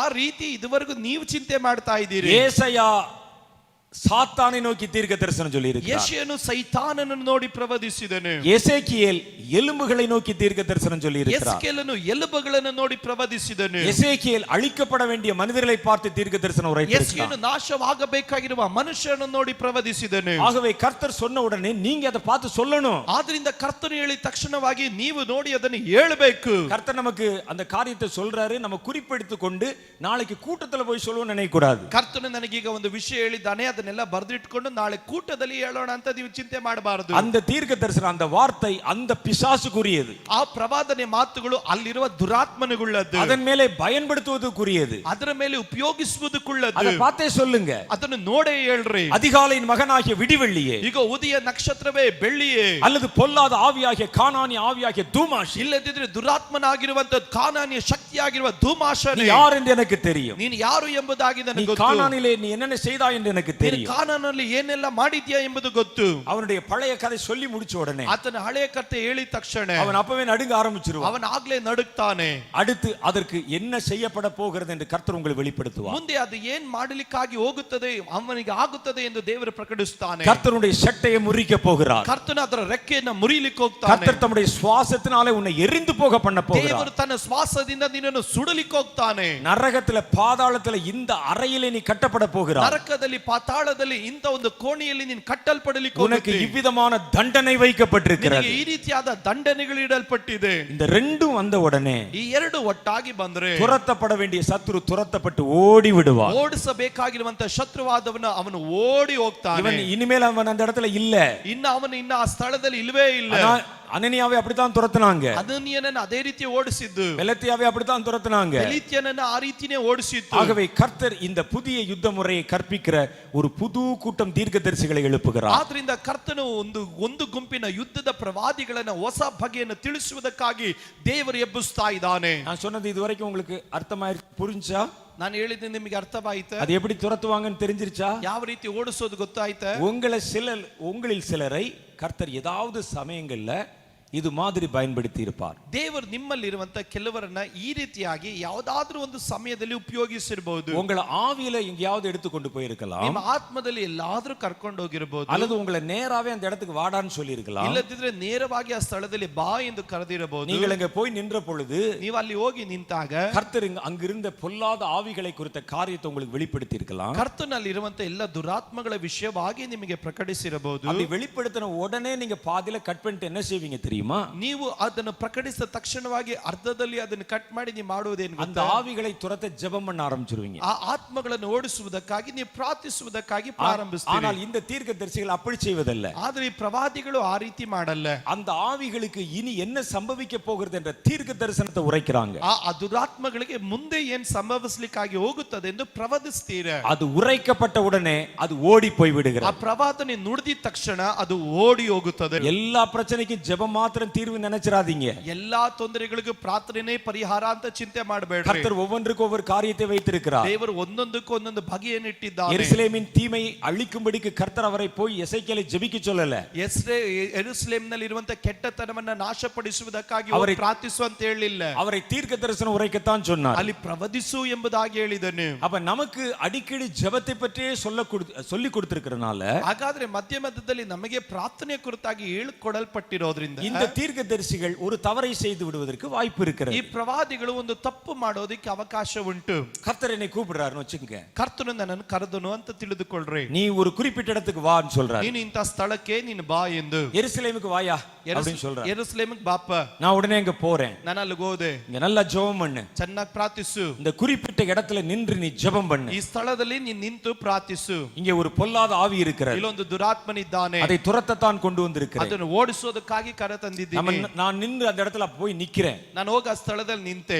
எல்லாம் ஜெபம் பண்ணி முடிச்சிட்டு அங்க போய் நிக்கிறேன். ಪ್ರಾರ್ಥಿಸಿ ಚೆನ್ನಾಗಿ ಅಲ್ಲಿ ಹೋಗಿ ನಿಂತೆ. கர்த்தர் சொல்லுகிறார், இந்த இடத்தில் நின்று தீர்க்க தரிசனம் சொல்லு. ಕರ್ತನು ಹೇಳ್ತಾ ಇದ್ದೀನಿ, ಈ ಸ್ಥಳದಲ್ಲಿ ನಿಂತು ಪ್ರವದಿಸು. அந்த இடத்துல அந்த பொல்லாத ஆவி இருக்கிறது. ಅಲ್ಲಿ ಒಂದು ದುರಾತ್ಮನಿದ್ದಾನೆ. அப்படி சொன்ன உடனே கர்த்தருடைய ஆவியானவர் என் மேல் அமருகிறார். ಹೇಳಿದ ತಕ್ಷಣ ದೇವರ ಆತ್ಮನು ನನ್ನ ಮೇಲೆ ಬಂದನು. உடனே நான் சொல்லுகிறேன், ನಾನು ತಕ್ಷಣ ಹೇಳ್ತೀನಿ, இடத்தில் இருக்கிற பொல்லாத ஆவி யாருன்னு எனக்கு தெரியும். ಈ ಸ್ಥಳದಲ್ಲಿರೋ ದುರಾತ್ಮನು ಯಾರು ಎಂದು ನನಗೆ நீ ಗೊತ್ತು. ஒரு காலத்தில் தேவனுடைய சிங்காசனத்து பக்கத்தில் பக்கத்தில் நின்றிருந்தவன். ಒಂದು ಕಾಲದಲ್ಲಿ ನೀನು ದೇವರ ಸಿಂಹಾಸನದ ಪಕ್ಕದಲ್ಲಿ ನಿಂತವನು. நீ சாத்தானோடு சேர்ந்து கலகம் பண்ணனால கீழே தள்ளப்பட்டவன். ನೀನು ಸೈತಾನನ ಸಂಗಡ ಸೇರಿ ಗೊಂದಲವನ್ನು ಉಂಟು ಮಾಡಿದ್ರಿಂದ ಕೆಳಗಡೆ ಬಿಸಾಕಲ್ಪಟ್ಟವನು. நீ கானானியர்களால் ஆராதிக்கப்பட்டவன். ನೀನು ಕಾನಾನ್ಯರಿಂದ ಆರಾಧಿಸಲ್ಪಟ್ಟವನು. அநேக ಮನುಷ್ಯர்களை கொலை செய்த கொலைபாதகன். ಅನೇಕ ಮನುಷ್ಯರನ್ನು ಕೊಂದಂತ ನರಹತ್ಯಗಾರನು. அவனை பத்தின விஷயம் சொல்லி முடிச்ச உடனே ಅವನ ಕುರಿತಾಗಿ ಹೇಳಿ ಈ ರೀತಿ ಮುಗಿಸಿದ ತಕ್ಷಣ உடனே நான் என்ன செய்கிறேன்? ತಕ್ಷಣ ನಾನು ಏನ್ ಮಾಡ್ತೀನಿ? ஆண்டவரே இந்த ஆவியை துரத்துகிறேன். ಕರ್ತನೇ ಈ ಆತ್ಮನನ್ನು ಓಡಿಸ್ತಿದ್ದೀನಿ. கர்த்தாவே இந்த ஆவியை நான் விரட்டுகிறேன் ಕರ್ತನೇ ಈ ಆತ್ಮನನ್ನು ಗದರಿಸ್ತಾ ಇದ್ದೀನಿ என்று சொல்லி ஜெபம் பண்ண ஆரம்பித்து ಎಂದು விடுகிறேன். ಹೇಳಿ ಪ್ರಾರ್ಥಿಸುವುದಕ್ಕಾಗಿ ಪ್ರಾರಂಭಿಸ್ತೀವಿ. முதல்ல வரைக்கும் கரெக்ட். ಮೊದಲನೇ ಭಾಗದವರೆಗೂ ಸರಿಯಾಗಿದೆ. கடைசியில் அது வந்து முழுவதுமாக அந்த ஊழியத்தை நான் செய்யல. ಆದ್ರೆ ಕಡೆ ಭಾಗದಲ್ಲಿ ಸಂಪೂರ್ಣವಾಗಿ ಸೇವೆ ಮಾಡಲಿಲ್ಲ. இப்ப அந்த ஆவியை துரத்த நீங்கள் ஜெபம் பண்ணுவதல்ல, ಈಗ ಆತ್ಮನ್ನು ಓಡಿಸುವುದಕ್ಕೆ ಪ್ರಾರ್ಥಿಸುವುದಲ್ಲ, அந்த ஆவியை குறித்த தீர்க்க தரிசனத்தை உரைக்கணும். நீங்க ಆತ್ಮಗಳ ಕುರಿತಾಗಿ ಪ್ರವಾದನೆ ನುಡಿಬೇಕು. முதல்ல சொன்னது வெளிப்பாடு, ಮೊದಲು ಹೇಳಿದ್ದು ಪ್ರಕಟಣೆ, இப்ப சொல்ல போறது தீர்க்க தரிசனம். ಈಗ ಹೇಳಲಿಕ್ಕೆ ಹೋಗುವುದು ಪ್ರವಾದನೆ. அது ரெண்டையும் சேர்த்து சொல்லும் போதுதான் உங்களுடைய பணி நிறைவுக்கு வருகிறது. ಇವೆರಡು ಸೇರಿ ಒಟ್ಟಾಗಿ ನೀವು ಕೆಲಸ ಮಾಡುವುದಾದ್ರೆ ನಿಮ್ಮ ಕೆಲಸವು ಪರಿಪೂರ್ಣವಾಗುತ್ತದೆ. ஆகவே இப்படிப்பட்ட அனுபவங்களுடைய கடந்து போகும்போது நீங்க தப்பு செஞ்சிடக்கூடாது. ಆದ್ರಿಂದ ಈ ರೀತಿಯಾದ ಅನುಭವಗಳಲ್ಲಿ ಹೋಗಬೇಕಾದ್ರೆ ನೀವು ತಪ್ಪು ಮಾಡಬಾರದು. நம்முடைய முற்பிதாக்கள் எப்படி செஞ்சிருக்காங்க பார்க்கணும். ನಮ್ಮ ಪೂರ್ವ ಪಿತೃಗಳು ಏನ್ ಮಾಡಿದ್ದಾರೆ ಎಂದು ನೋಡಬೇಕು. எசேக்கியேல் இங்க ஜெபமே பண்ணல, ಎಸ್ಕೇಲನಲ್ಲಿ ಪ್ರಾರ್ಥನೆನೇ ಮಾಡಲಿಲ್ಲ. அவர் முதல்ல அவர்களை குறித்த வெளிப்பாடு சொன்னார். ಆತನು ಮೊದಲನೇದಾಗಿ ಅವರ ಕುರಿತಾಗಿ ಪ್ರಕಟಣೆಯನ್ನು ಹೇಳಿದನು. இரண்டாவது அவர்களுக்கு நடக்க போகிற காரியத்தை தீர்க்க தரிசனமாய் சொன்னார். ಎರಡನೇದಾಗಿ ಅವರ ಕುರಿತಾಗಿ ನಡಿಲಿಕ್ಕೆ ಹೋಗುವ ಕಾರ್ಯದ ಕುರಿತಾಗಿ ಪ್ರವದಿಸಿದನು. அதோடு அந்த ஆள் செத்து விழுந்தான். ಅದರ ಸಂಗಡವಾಗಿ ಆ ವ್ಯಕ್ತಿ ಸತ್ತು ಬಿದ್ದನು. அனனியாவை பார்த்து பேதுரு அவனை குறித்து சொல்லப்பட்ட வெளிப்பாட்டை சொன்னார். ಅನನೀಯನು ಅವನ ಕುರಿತಾಗಿರುವಂತ ಪ್ರಕಟಣೆಯನ್ನು ಹೇಳಿದನು. அவர்களுக்கு நடக்க போகிற பயங்கரத்தை தீர்க்க தரிசனமாய் சொன்னார். ಅವನಿಗೆ ನಡಿಲಿಕ್ಕೆ ಹೋಗುವಂತ ಭಯಂಕರ ಕೃತ್ಯಗಳ ಕುರಿತಾದ ಪ್ರವಾದನೆ ನುಡಿದನು. அவர்கள் அங்கே செத்து விழுந்தார்கள். ಅವರು ಅಲ್ಲೇ ಸತ್ತು ಬಿದ್ದರು. இந்த ரெண்டு இடத்திலுமே அவர்கள் வந்து ஜெபம் பண்ணவில்லை. ಈ ಎರಡು ಸ್ಥಳಗಳಲ್ಲಿ ಅವರು ಪ್ರಾರ್ಥಿಸಲಿಲ್ಲ. அவர்கள் தீர்க்க தரிசனத்தை கருவியாக்கி பயன்படுத்தினார்கள். ಅವರು ಅಲ್ಲಿ ಪ್ರವಾದನೆಗಳನ್ನು ಒಂದು ಆಯುಧವಾಗಿ ಉಪಯೋಗಿಸಿದರು. இப்படி தேவன் தருகிற தீர்க்க தரிசனத்தை வைத்து சாத்தானை துரத்துகிற ஒரு புது தலைமுறை தீர்க்க தரிசிகளை கர்த்தர் உங்கள் நடுவில் இருந்து எழுப்ப போகிறார். ಈ ರೀತಿ ಪ್ರವಾದನೆಯನ್ನು ಆಯುಧವಾಗಿ ಉಪಯೋಗಿಸಿಕೊಂಡು ಸೈತಾನನನ್ನು ಓಡಿಸುವಂತ ಒಂದು ಪ್ರವಾದಿಗಳ ತಲೆಮಾರನ್ನ ದೇವರು ಇಲ್ಲಿ ಎಬ್ಬಿಸಲಿಕ್ಕೆ ಹೋಗ್ತಾನೆ. இது மாதிரியான தீர்க்க தரிசிகளை பத்தி இதுவரைக்கும் நீங்க கேள்விப்பட்டிருக்கீங்களா? ಈ ರೀತಿಯಾದಂತ ಪ್ರವಾದಿಗಳ ಕುರಿತಾಗಿ ಯಾರಾದರೂ ಇದುವರೆಗೂ ಕೇಳಿದ್ರೆ? இது மாதிரியான தீர்க்க தரிசிகளுடைய ஊழியத்தை பத்தி நீங்க இதுவரை கேள்விப்பட்டிருக்கீங்களா? ಈ ರೀತಿಯಾದ ಪ್ರವಾದಿಗಳ ಸೇವೆ ಕುರಿತಾಗಿ ಇದುವರೆಗೂ ಯಾರಾದರೂ ಕೇಳಿದ್ರೆ? நமக்கு தெரிந்த தீர்க்க தரிசிகள் வேற மாதிரியானவர். ನಮಗೆ ಗೊತ್ತಿರೋ ಪ್ರವಾದಿಗಳೆಲ್ಲ ಬೇರೆ ರೀತಿಯುಳ್ಳವರು. ஆனா கர்த்தர் இந்த கடைசி காலத்துல தான் இந்த புது தலைமுறை தீர்க்கதரிசிகளை எழுப்ப போகிறார். ಕರ್ತನು ಕಡೆ ಕಾಲದಲ್ಲಿ ಈ ರೀತಿ ಬಗೆಯ ಹೊಸ ಪ್ರವಾದಿಗಳನ್ನು ದೇವರು ಎಬ್ಬಿಸ್ತಾ ಇದ್ದಾನೆ. இவர்கள் யுத்தம் செய்கிற தீர்க்கதரிசிகள். ಇವರು ಯುದ್ಧ ಮಾಡುವ ಪ್ರವಾದಿಗಳು. தீர்க்க தரிசனம் உரைக்கிறவர்கள் அல்ல. ಇವರ ಪ್ರವಾದನೆಗಳನ್ನು ನುಡಿಯುವವರು ಮಾತ್ರವಲ್ಲ. தீர்க்க தரிசனத்தை கொண்டு சாத்தானை துரத்துகிறவர்கள். ಪ್ರವಾದನೆಗಳಿಂದ ಸೈತಾನನನ್ನು ಓಡಿಸುವವರು. அவர்கள் இதுவரைக்கும் இந்த பூமியில இப்படி திரளாய் பெருகினதில்லை. ಇದುವರೆಗೂ ಇವರು ಹೇರಳವಾಗಿ ಭೂಮಿಯಲ್ಲಿ ಹಬ್ಬಲಿಲ್ಲ. கர்த்தர் இன்றைக்கு தான் இங்கிருந்து அப்படிப்பட்டவர்களை எழுப்ப போகிறார். ಕರ್ತನು ಇವತ್ತು ಇಲ್ಲಿಂದಲೇ ಆ ರೀತಿ ಉಳ್ಳವರನ್ನ ದೇವರು ಎಬ್ಬಿಸಲಿಕ್ಕಾಗಿ ಹೋಗುತ್ತಾ ಇದ್ದಾನೆ. ஒருவேளை அதிலே நீ இருக்கலாம். ಒಂದು ಪಕ್ಷ ಅದರಲ್ಲಿ ನೀನಿರಬಹುದು. கர்த்தர் உனக்கு தந்த அனுபவங்கள் பல அனுபவங்களுக்கு விடை இப்பொழுது கிடைத்திருக்கலாம். ಕರ್ತನು ನಿನಗೆ ಕೊಟ್ಟಂತ ಅನೇಕ ಅನುಭವಗಳಾದ್ರ ಅರ್ಥ ಈಗ ನಿನಗೆ ಗೊತ್ತಾಗ್ತಾ ಇರಬಹುದು. கர்த்தர் இப்பொழுது உங்களை தொட விரும்புகிறார். ಕರ್ತನು ಈಗ ನಿಮ್ಮನ್ನು ಮುಟ್ಟಲಿಕ್ಕೆ ಬಯಸ್ತಾ ಇದ್ದಾನೆ. நாம் எழுந்து நின்று ஜெபிக்க ನಾವು போகிறோம். ಎದ್ದು ನಿಂತು ಪ್ರಾರ್ಥಿಸೋಣ. அதுக்கு முன்னால் நான் சொன்ன நல்லா புரிஞ்சிருச்சான்னு பாருங்க.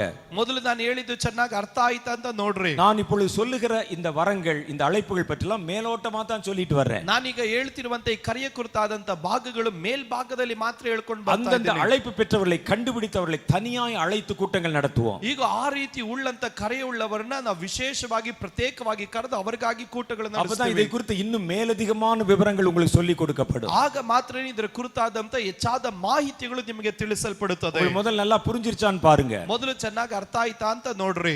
தீர்க்க தரிசனத்தை கொண்டு பிசாசை துரத்துகிற புதிய தலைமுறை. ಈಗ ಪ್ರವಾದನೆಗಳ ಮುಖಾಂತರವಾಗಿ ಸೈತಾನನನ್ನು ಅಟ್ಟುವಂತ ಹೊಸ ತಲೆಮಾರು.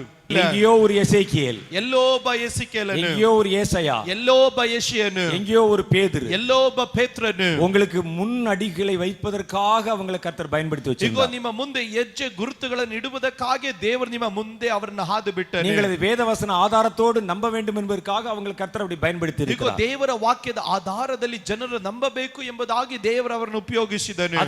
அதுக்கு பிறகு வந்த காலத்தில் இப்படிப்பட்ட தீர்க்கதரிசிகள் எழும்பினதாக நம்ம பார்த்ததில்லை. ಅನಂತರವಾದ ಕಾಲದಲ್ಲಿ ಈ ರೀತಿಯಾದ ಪ್ರವಾದಿಗಳು ಎದ್ದೋಳಿದ್ದನ್ನು ನಾವು ನೋಡುವುದೇ ಇಲ್ಲ. ஆனா யுத்தம் செய்கிற தீர்க்கதரிசிகளை கர்த்தர் இந்த கடைசி காலத்துல தான் எழுப்ப போகிறார். ಆದ್ರೆ ಯುದ್ಧ ಮಾಡುವಂತ ಪ್ರವಾದಿಗಳನ್ನ ದೇವರು ಕಡೆ ದಿನದಲ್ಲೇ ದೇವರು ಎಬ್ಬಿಸುತ್ತಾರೆ. கர்த்தர் ஆரம்பிக்கிற புதிய ஆரம்பத்துல நீ நிற்கிறது எவ்வளவு பெரிய பாக்கியம் என்று யோசிச்சு பாருங்க. ಈಗ ಕರ್ತನ ಆರಂಭಿಸಲಿಕ್ಕಾಗಿ ಹೋಗುವ ಹೊಸ ಆರಂಭದಲ್ಲಿ ನೀ ನಿಂತಿರುವುದರಲ್ಲಿ ಎಷ್ಟು ಧನ್ಯನು ಎಂದು ಯೋಚನೆ ಮಾಡು. கர்த்தர் அதற்காக உங்களை அழைத்து வந்திருக்கிறார். ಕರ್ತನು ಅದಕ್ಕಾಗಿ ನಿನ್ನನ್ನು ಕರೆದಿದ್ದಾನೆ. கர்த்தருடைய ஆரம்பம் இன்றைக்கு வருகிறது. ಕರ್ತನ ಆರಂಭ ಇವತ್ತು ಬರುತ್ತಾ ಇದೆ. தேவனிடத்தில் கேட்க போறோம். ದೇವರ ಹತ್ರ ಕೇಳಲಿಕ್ಕಾಗಿ ಹೋಗೋಣ. ஆண்டவரே என்னை நீர் அப்படி அழைத்திருக்கிறீர். ಕರ್ತನೇ ನೀ ನನ್ನನ್ನು ಆ ರೀತಿ ಕರೆದಿದ್ದಿ. எனக்குள்ள அந்த வரங்கள் இயங்கி கிரியை செய்கிறது. ನನ್ನ ಒಳಗಡೆ ಏನಕ್ಕೆ ವರಗಳು ಕ್ರಿಯೆ ಮಾಡುತ್ತಾ ಇದೆ. அது அபிஷியலா இதுவரைக்கும் நான் முழுசா தெரிந்து கொள்ளல. ನಾನು ಅದನ್ನು ಅಫಿಷಿಯಲ್ ಆಗಿ ಇದುವರೆಗೂ ನಾನು ತಿಳಿದುಕೊಳ್ಳಲಿಲ್ಲ. ஆனா என்னை கர்த்தர் சில சமயங்களில் என்னை அறியாமலே இப்படி நீர் கொஞ்சம் இடங்களை பயன்படுத்தி இருக்கீங்க. ಆದ್ರೆ ಕರ್ತನೇ ನನಗೆ ಗೊತ್ತಿಲ್ಲದಂತೆ ಕೆಲವೊಂದು ಸ್ಥಳಗಳಲ್ಲಿ ಸ್ವಲ್ಪವಾಗಿ ನೀ ನನ್ನನ್ನು ಉಪಯೋಗಿಸಿದಿ. முழுமை எனக்கு தெரிந்து விட்டது. ಇವತ್ತು ಅದರ ಪರಿಪೂರ್ಣತೆ ನನಗೆ ಗೊತ್ತಾಯಿತು. கர்த்தாவே இப்போ என்னை அபிஷியலா எனக்கு அப்பாயின்ட்மென்ட் கொடுங்க. ಕರ್ತನೇ ಇವತ್ತು ನೀ ನನಗೆ ಅಫಿಷಿಯಲ್ ಆದಂತ ಒಂದು ನೇಮಕಾತಿಯನ್ನು ಕೊಡು. இன்னும் அநேகரை கர்த்தர் புதியவர்களை எழுப்ப போகிறார். ಇನ್ನು ಅನೇಕ ಹೊಸಬರನ್ನ ದೇವರು ಎಬ್ಬಿಸಲಿಕ್ಕೆ ಹೋಗುತ್ತಾನೆ. கர்த்தருடைய ஆவியானவருக்கு கிரியை செய்கிறார். ಕರ್ತನ ಆತ್ಮನಲ್ಲಿ ಕ್ರಿಯೆ ಮಾಡುತ್ತಾ ಇದ್ದಾನೆ. 3 வெள்ளை புறாக்கள் மேலே பறக்கிறத பார்க்கிறேன். ಈಗ ನಾನು 3 ಬಿಳಿ ಪಾರಿವಾಳಗಳು ಹಾರುವುದನ್ನು ನೋಡುತ್ತಾ ಇದ್ದೇನೆ. அந்த 3 தங்க நிறமான புறாக்களும் அதோடு கூட இணைந்து பறக்கின்றன. ಈಗ ಅದರ ಸಂಗಡವಾಗಿ 3 ಚಿನ್ನದ ಪಾದಿಯಲ್ಲಿ ಇರುವಂತ ಪಾರಿವಾಳಗಳು ಜೊತೆಯಾಗಿ ಹಾರುತ್ತಾ ಇದೆ. பரிசுத்த ஆவியானவர் அநேகரை நிரப்ப போகிறார். ಪವಿತ್ರಾತ್ಮನು ಅನೇಕರನ್ನು ತುಂಬಿಸ್ತಾ ಇದ್ದಾನೆ. ஒரு கண்களை திறக்கிற தீர்க்க தரிசன வல்லமை உங்கள் மேல் வருகிறது. ಈಗ ನಿನ್ನ ಕಣ್ಣುಗಳನ್ನು ತೆರೆಯುವಂತ ಪ್ರವಾದನೆಯ ಶಕ್ತಿಯು ನಿನ್ನ ಮೇಲೆ ಇಳಿಯುತ್ತಾ ಇದೆ. நீங்கள் தேசங்களை பற்றி தீர்க்க தரிசனம் சொல்றவங்க இல்ல. ನೀವು ದೇಶಗಳ ಕುರಿತಾಗಿ ಪ್ರವಾದನೆ ನುಡಿಯುವವರಲ್ಲ. சாத்தானை துரத்துகிற தீர்க்க தரிசிகள். ಸೈತಾನನನ್ನು ಓಡಿಸುವ ಪ್ರವಾದಿಗಳು. புது வகையான தீர்க்க தரிசிகள். ಹೊಸ ಬಗೆಯಾದಂತ ಪ್ರವಾದಿಗಳು. கர்த்தர் சிலரை நிரப்பிக் கொண்டிருக்கிறார். ಕರ್ತನು ಕೆಲವರನ್ನು ತುಂಬುತ್ತಾ ಇದ್ದಾನೆ. என்னால தெளிவா பார்க்க முடியுது. ನಾನು ಅದನ್ನು ಸ್ಪಷ್ಟವಾಗಿ ನೋಡಲಿಕ್ಕೆ ಸಾಧ್ಯ. என்னுடைய இந்த கண்களுக்கு முன்பாக அதை நான் என்னால் நல்லா கவனிக்க முடிகிறது. ನನ್ನ ಕಣ್ಣುಗಳ ಮುಂದೆ ನಾನು ಅದನ್ನು ಚೆನ್ನಾಗಿ ನೋಡಲಿಕ್ಕೆ ಸಾಧ್ಯವಾಗುತ್ತಾ ಇದೆ. நான் கண்ணை மூடிக்கொண்டிருக்கவில்லை. ನಾನು ಕಣ್ಣು ಮುಚ್ಚಿಕೊಂಡಿಲ್ಲ. கண்ணை திறந்தே பார்க்கிறேன். ಕಣ್ಣು ತೆರೆದು ನೋಡುತ್ತಾ ಇದ್ದೇನೆ. பரிசுத்த ஆவியானவர் உங்கள் நடுவிலே அசைவாடுகிறார். ಪವಿತ್ರಾತ್ಮನು ನಿಮ್ಮ ಮಧ್ಯದಲ್ಲಿ ತಿರುಗಾಡುತ್ತಾ ಇದ್ದಾನೆ. 3 வெள்ளை புறாக்களை போல, 3 ಬಿಳಿಯ ಪಾರಿವಾಳದ ಹಾಗೆ, 3 மகிமையான தங்க நிறமான புறாக்களை போல, ಈಗ 3 ಬಂಗಾರದ ಪಾದಿಯಲ್ಲಿರುವ ಪಾರಿವಾಳದ ಹಾಗೆ பரிசுத்த ஆவியானவர் உங்கள் நடுவில் அசைவாடுகிறார். ಪವಿತ್ರಾತ್ಮನು ನಿನ್ನ ಮಧ್ಯದಲ್ಲಿ ತಿರುಗಾಡುತ್ತಾ ಇದ್ದಾನೆ. அன்றியும் ஆவியானவர் என்னை நோக்கி, ಈಗ ಪವಿತ್ರಾತ್ಮನು ನನ್ನನ್ನು ನೋಡಿ, நான் அநேகரை இந்த இடத்திலிருந்து அந்த அழைப்போடு நான் இப்பொழுது எழுப்ப போகிறேன். ನಾನು ಈಗ ಅನೇಕರನ್ನೇ ಕರೆಯೊಟ್ಟಿಗೆ ನಾನು ಎಬ್ಬಿಸಲಿಕ್ಕಾಗಿ ಹೋಗುತ್ತೇನೆ. பலமான என்னுடைய ஆவி அவர்கள் மேல் இறங்க போகிறது. ಬಲವಾದ ನನ್ನ ಆತ್ಮ ಅವರ ಮೇಲೆ ಇಳಿಯಲಿಕ್ಕಾಗಿ ಹೋಗುತ್ತೆ. அவர்கள் ஆயத்தமா காத்திருக்க சொல்லு. ಅವರು ಸಿದ್ಧರಾಗಿ ಕಾಯುವುದಕ್ಕಾಗಿ ಹೇಳು. சிலரால தாங்க முடியாத வல்லமை, ಕೆಲವರು ಸಹಿಸಲಿಕ್ಕಾಗದಿರುವ ಶಕ್ತಿ அவர்கள் மேல் இறங்க போகிறது. ಅವರ ಮೇಲೆ ಇಳಿಯಲಿಕ್ಕಾಗಿ ಹೋಗುತ್ತೆ. அந்த ಅಭಿಷೇகம் இறங்கும் பொழுது ಆ ಅಭಿಷೇಕ ಇಳಿದಾಗ சிலருடைய கண்கள் திறக்கப்பட போகிறது. ಕೆಲವರ ಕಣ್ಣುಗಳು ತೆರೆಯಲಿಕ್ಕಾಗಿ ಹೋಗುತ್ತೆ. நீ பார்க்கிற இந்த புறாக்கள் அவர்கள் மேல் இறங்க போறதில்லை. ನೀನು ನೋಡಲಿಕ್ಕೆ ಹೋಗುವ ಈ ಪಾರಿವಾಳಗಳು ಅವರ ಮೇಲೆ ಇಳಿಯುತ್ತದೆ.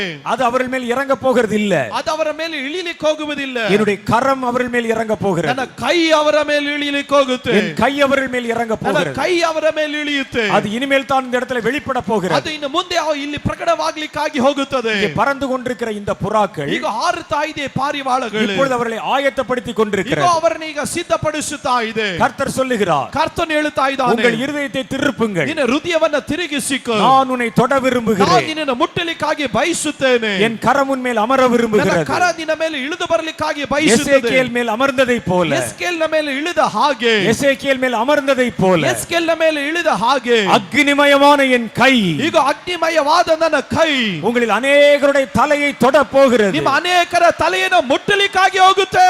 ஜெபிக்கிற ஜெப வீரர்கள் மேல, ಪ್ರಾರ್ಥಿಸುವ ಪ್ರಾರ್ಥನೆಯ ವೀರರ ಮೇಲೆ அக்னிமயமான நாவுகள் இறங்குகிறது. ಈಗ ಅಗ್ನಿಮಯವಾದ ನಾಲಿಗೆಗಳು ಇಳಿತಾ ಇದೆ. சாத்தானை துரத்த போகிற தீர்க்கதரிசிகள் மேல, ಈಗ ಸೈತಾನನನ್ನು ಓಡಿಸುವ ಪ್ರವಾದಿಗಳ ಮೇಲೆ கர்த்தருடைய கரம் இறங்குகிறது. ಕರ್ತನ ಕೈ ಇಳಿತಾ ಇದೆ. இதோ அது வருகிறதை பார்க்கிறேன், ಈಗ ಇಳಿದು ಬರುವುದು ನೋಡುತ್ತಾ ಇದೆ. ஆயத்தப்படி என்று கர்த்தர் சொல்லுகிறார். ಸಿದ್ಧವಾಗು ಎಂದು ದೇವರು ಹೇಳ್ತಾ ಇದ್ದಾನೆ. பரிசுத்த ஆவியானவர் புறாவை போல அநேகரை ஆயத்தப்படுத்திக் கொண்டிருக்கிறார். ಪವಿತ್ರಾತ್ಮನ ಪಾರಿವಾಳದ ಹಾಗೆ ಅನೇಕರನ್ನು ಸಿದ್ಧಪಡಿಸ್ತಾ ಇದ್ದಾನೆ. கர்த்தருடைய கரத்தை தலையின் தலையின் மேலே பெறுகிற வரைக்கும், ಈಗ ಕರ್ತನ ಕೈ ತಲೆ ಮೇಲೆ ಇಳಿಯವರೆಗೂ கர்த்தர் உங்களை ஆயத்தப்படுத்துகிறார். ಕರ್ತನು ನಿಮ್ಮನ್ನು ಸಿದ್ಧಪಡಿಸ್ತಾ ಇದ್ದಾನೆ. ஆயத்தமானவர்கள் மேலேயோ ಸಿದ್ಧವಾದವರ ಮೇಲೆ அந்த வல்லமை இறங்க ಆ போகிறது. ಶಕ್ತಿ ಇಳಿತಾ ಇದೆ. ஒரு பலத்த அசைவாடுதல், ಒಂದು ಬಲವಾದ ಚಲನೆ, ஒரு தேவனுடைய வல்லமை ಒಂದು ಬಲವಾದ ದೇವರ உங்கள் ಚಲನೆ மேல் இப்பொழுது இறங்க போகிறது. ಈಗ ನಿಮ್ಮ ಮೇಲೆ ಇಳಿದು ಬರ್ತಾ ಇದೆ. கர்த்தர் உங்களை ஆயத்தப்படுத்துகிறார். ಕರ್ತನಿಗೋ ನಿಮ್ಮನ್ನು ಸಿದ್ಧಪಡಿಸ್ತಾ ಇದ್ದಾನೆ. என் மகளை உன்னை தொட போறேன், ನನ್ನ ಮಗಳೇ ನಾನು ನಿನ್ನನ್ನು ಮುಟ್ಟಲಿಕ್ಕಾಗಿ என் ಹೋಗುತ್ತೇನೆ. மகனே உன்னை தொட போறேன். ನನ್ನ ಮಗನೇ ನಾನು ನಿನ್ನನ್ನು ಮುಟ್ಟಲಿಕ್ಕೆ ಹೋಗುತ್ತೇನೆ. எசேக்கியேல் மேல் இறங்கினதை போல ಈಗ ಎಸ್ಕೇಲ್ನ ಮೇಲೆ ಇಳಿದ ಹಾಗೆ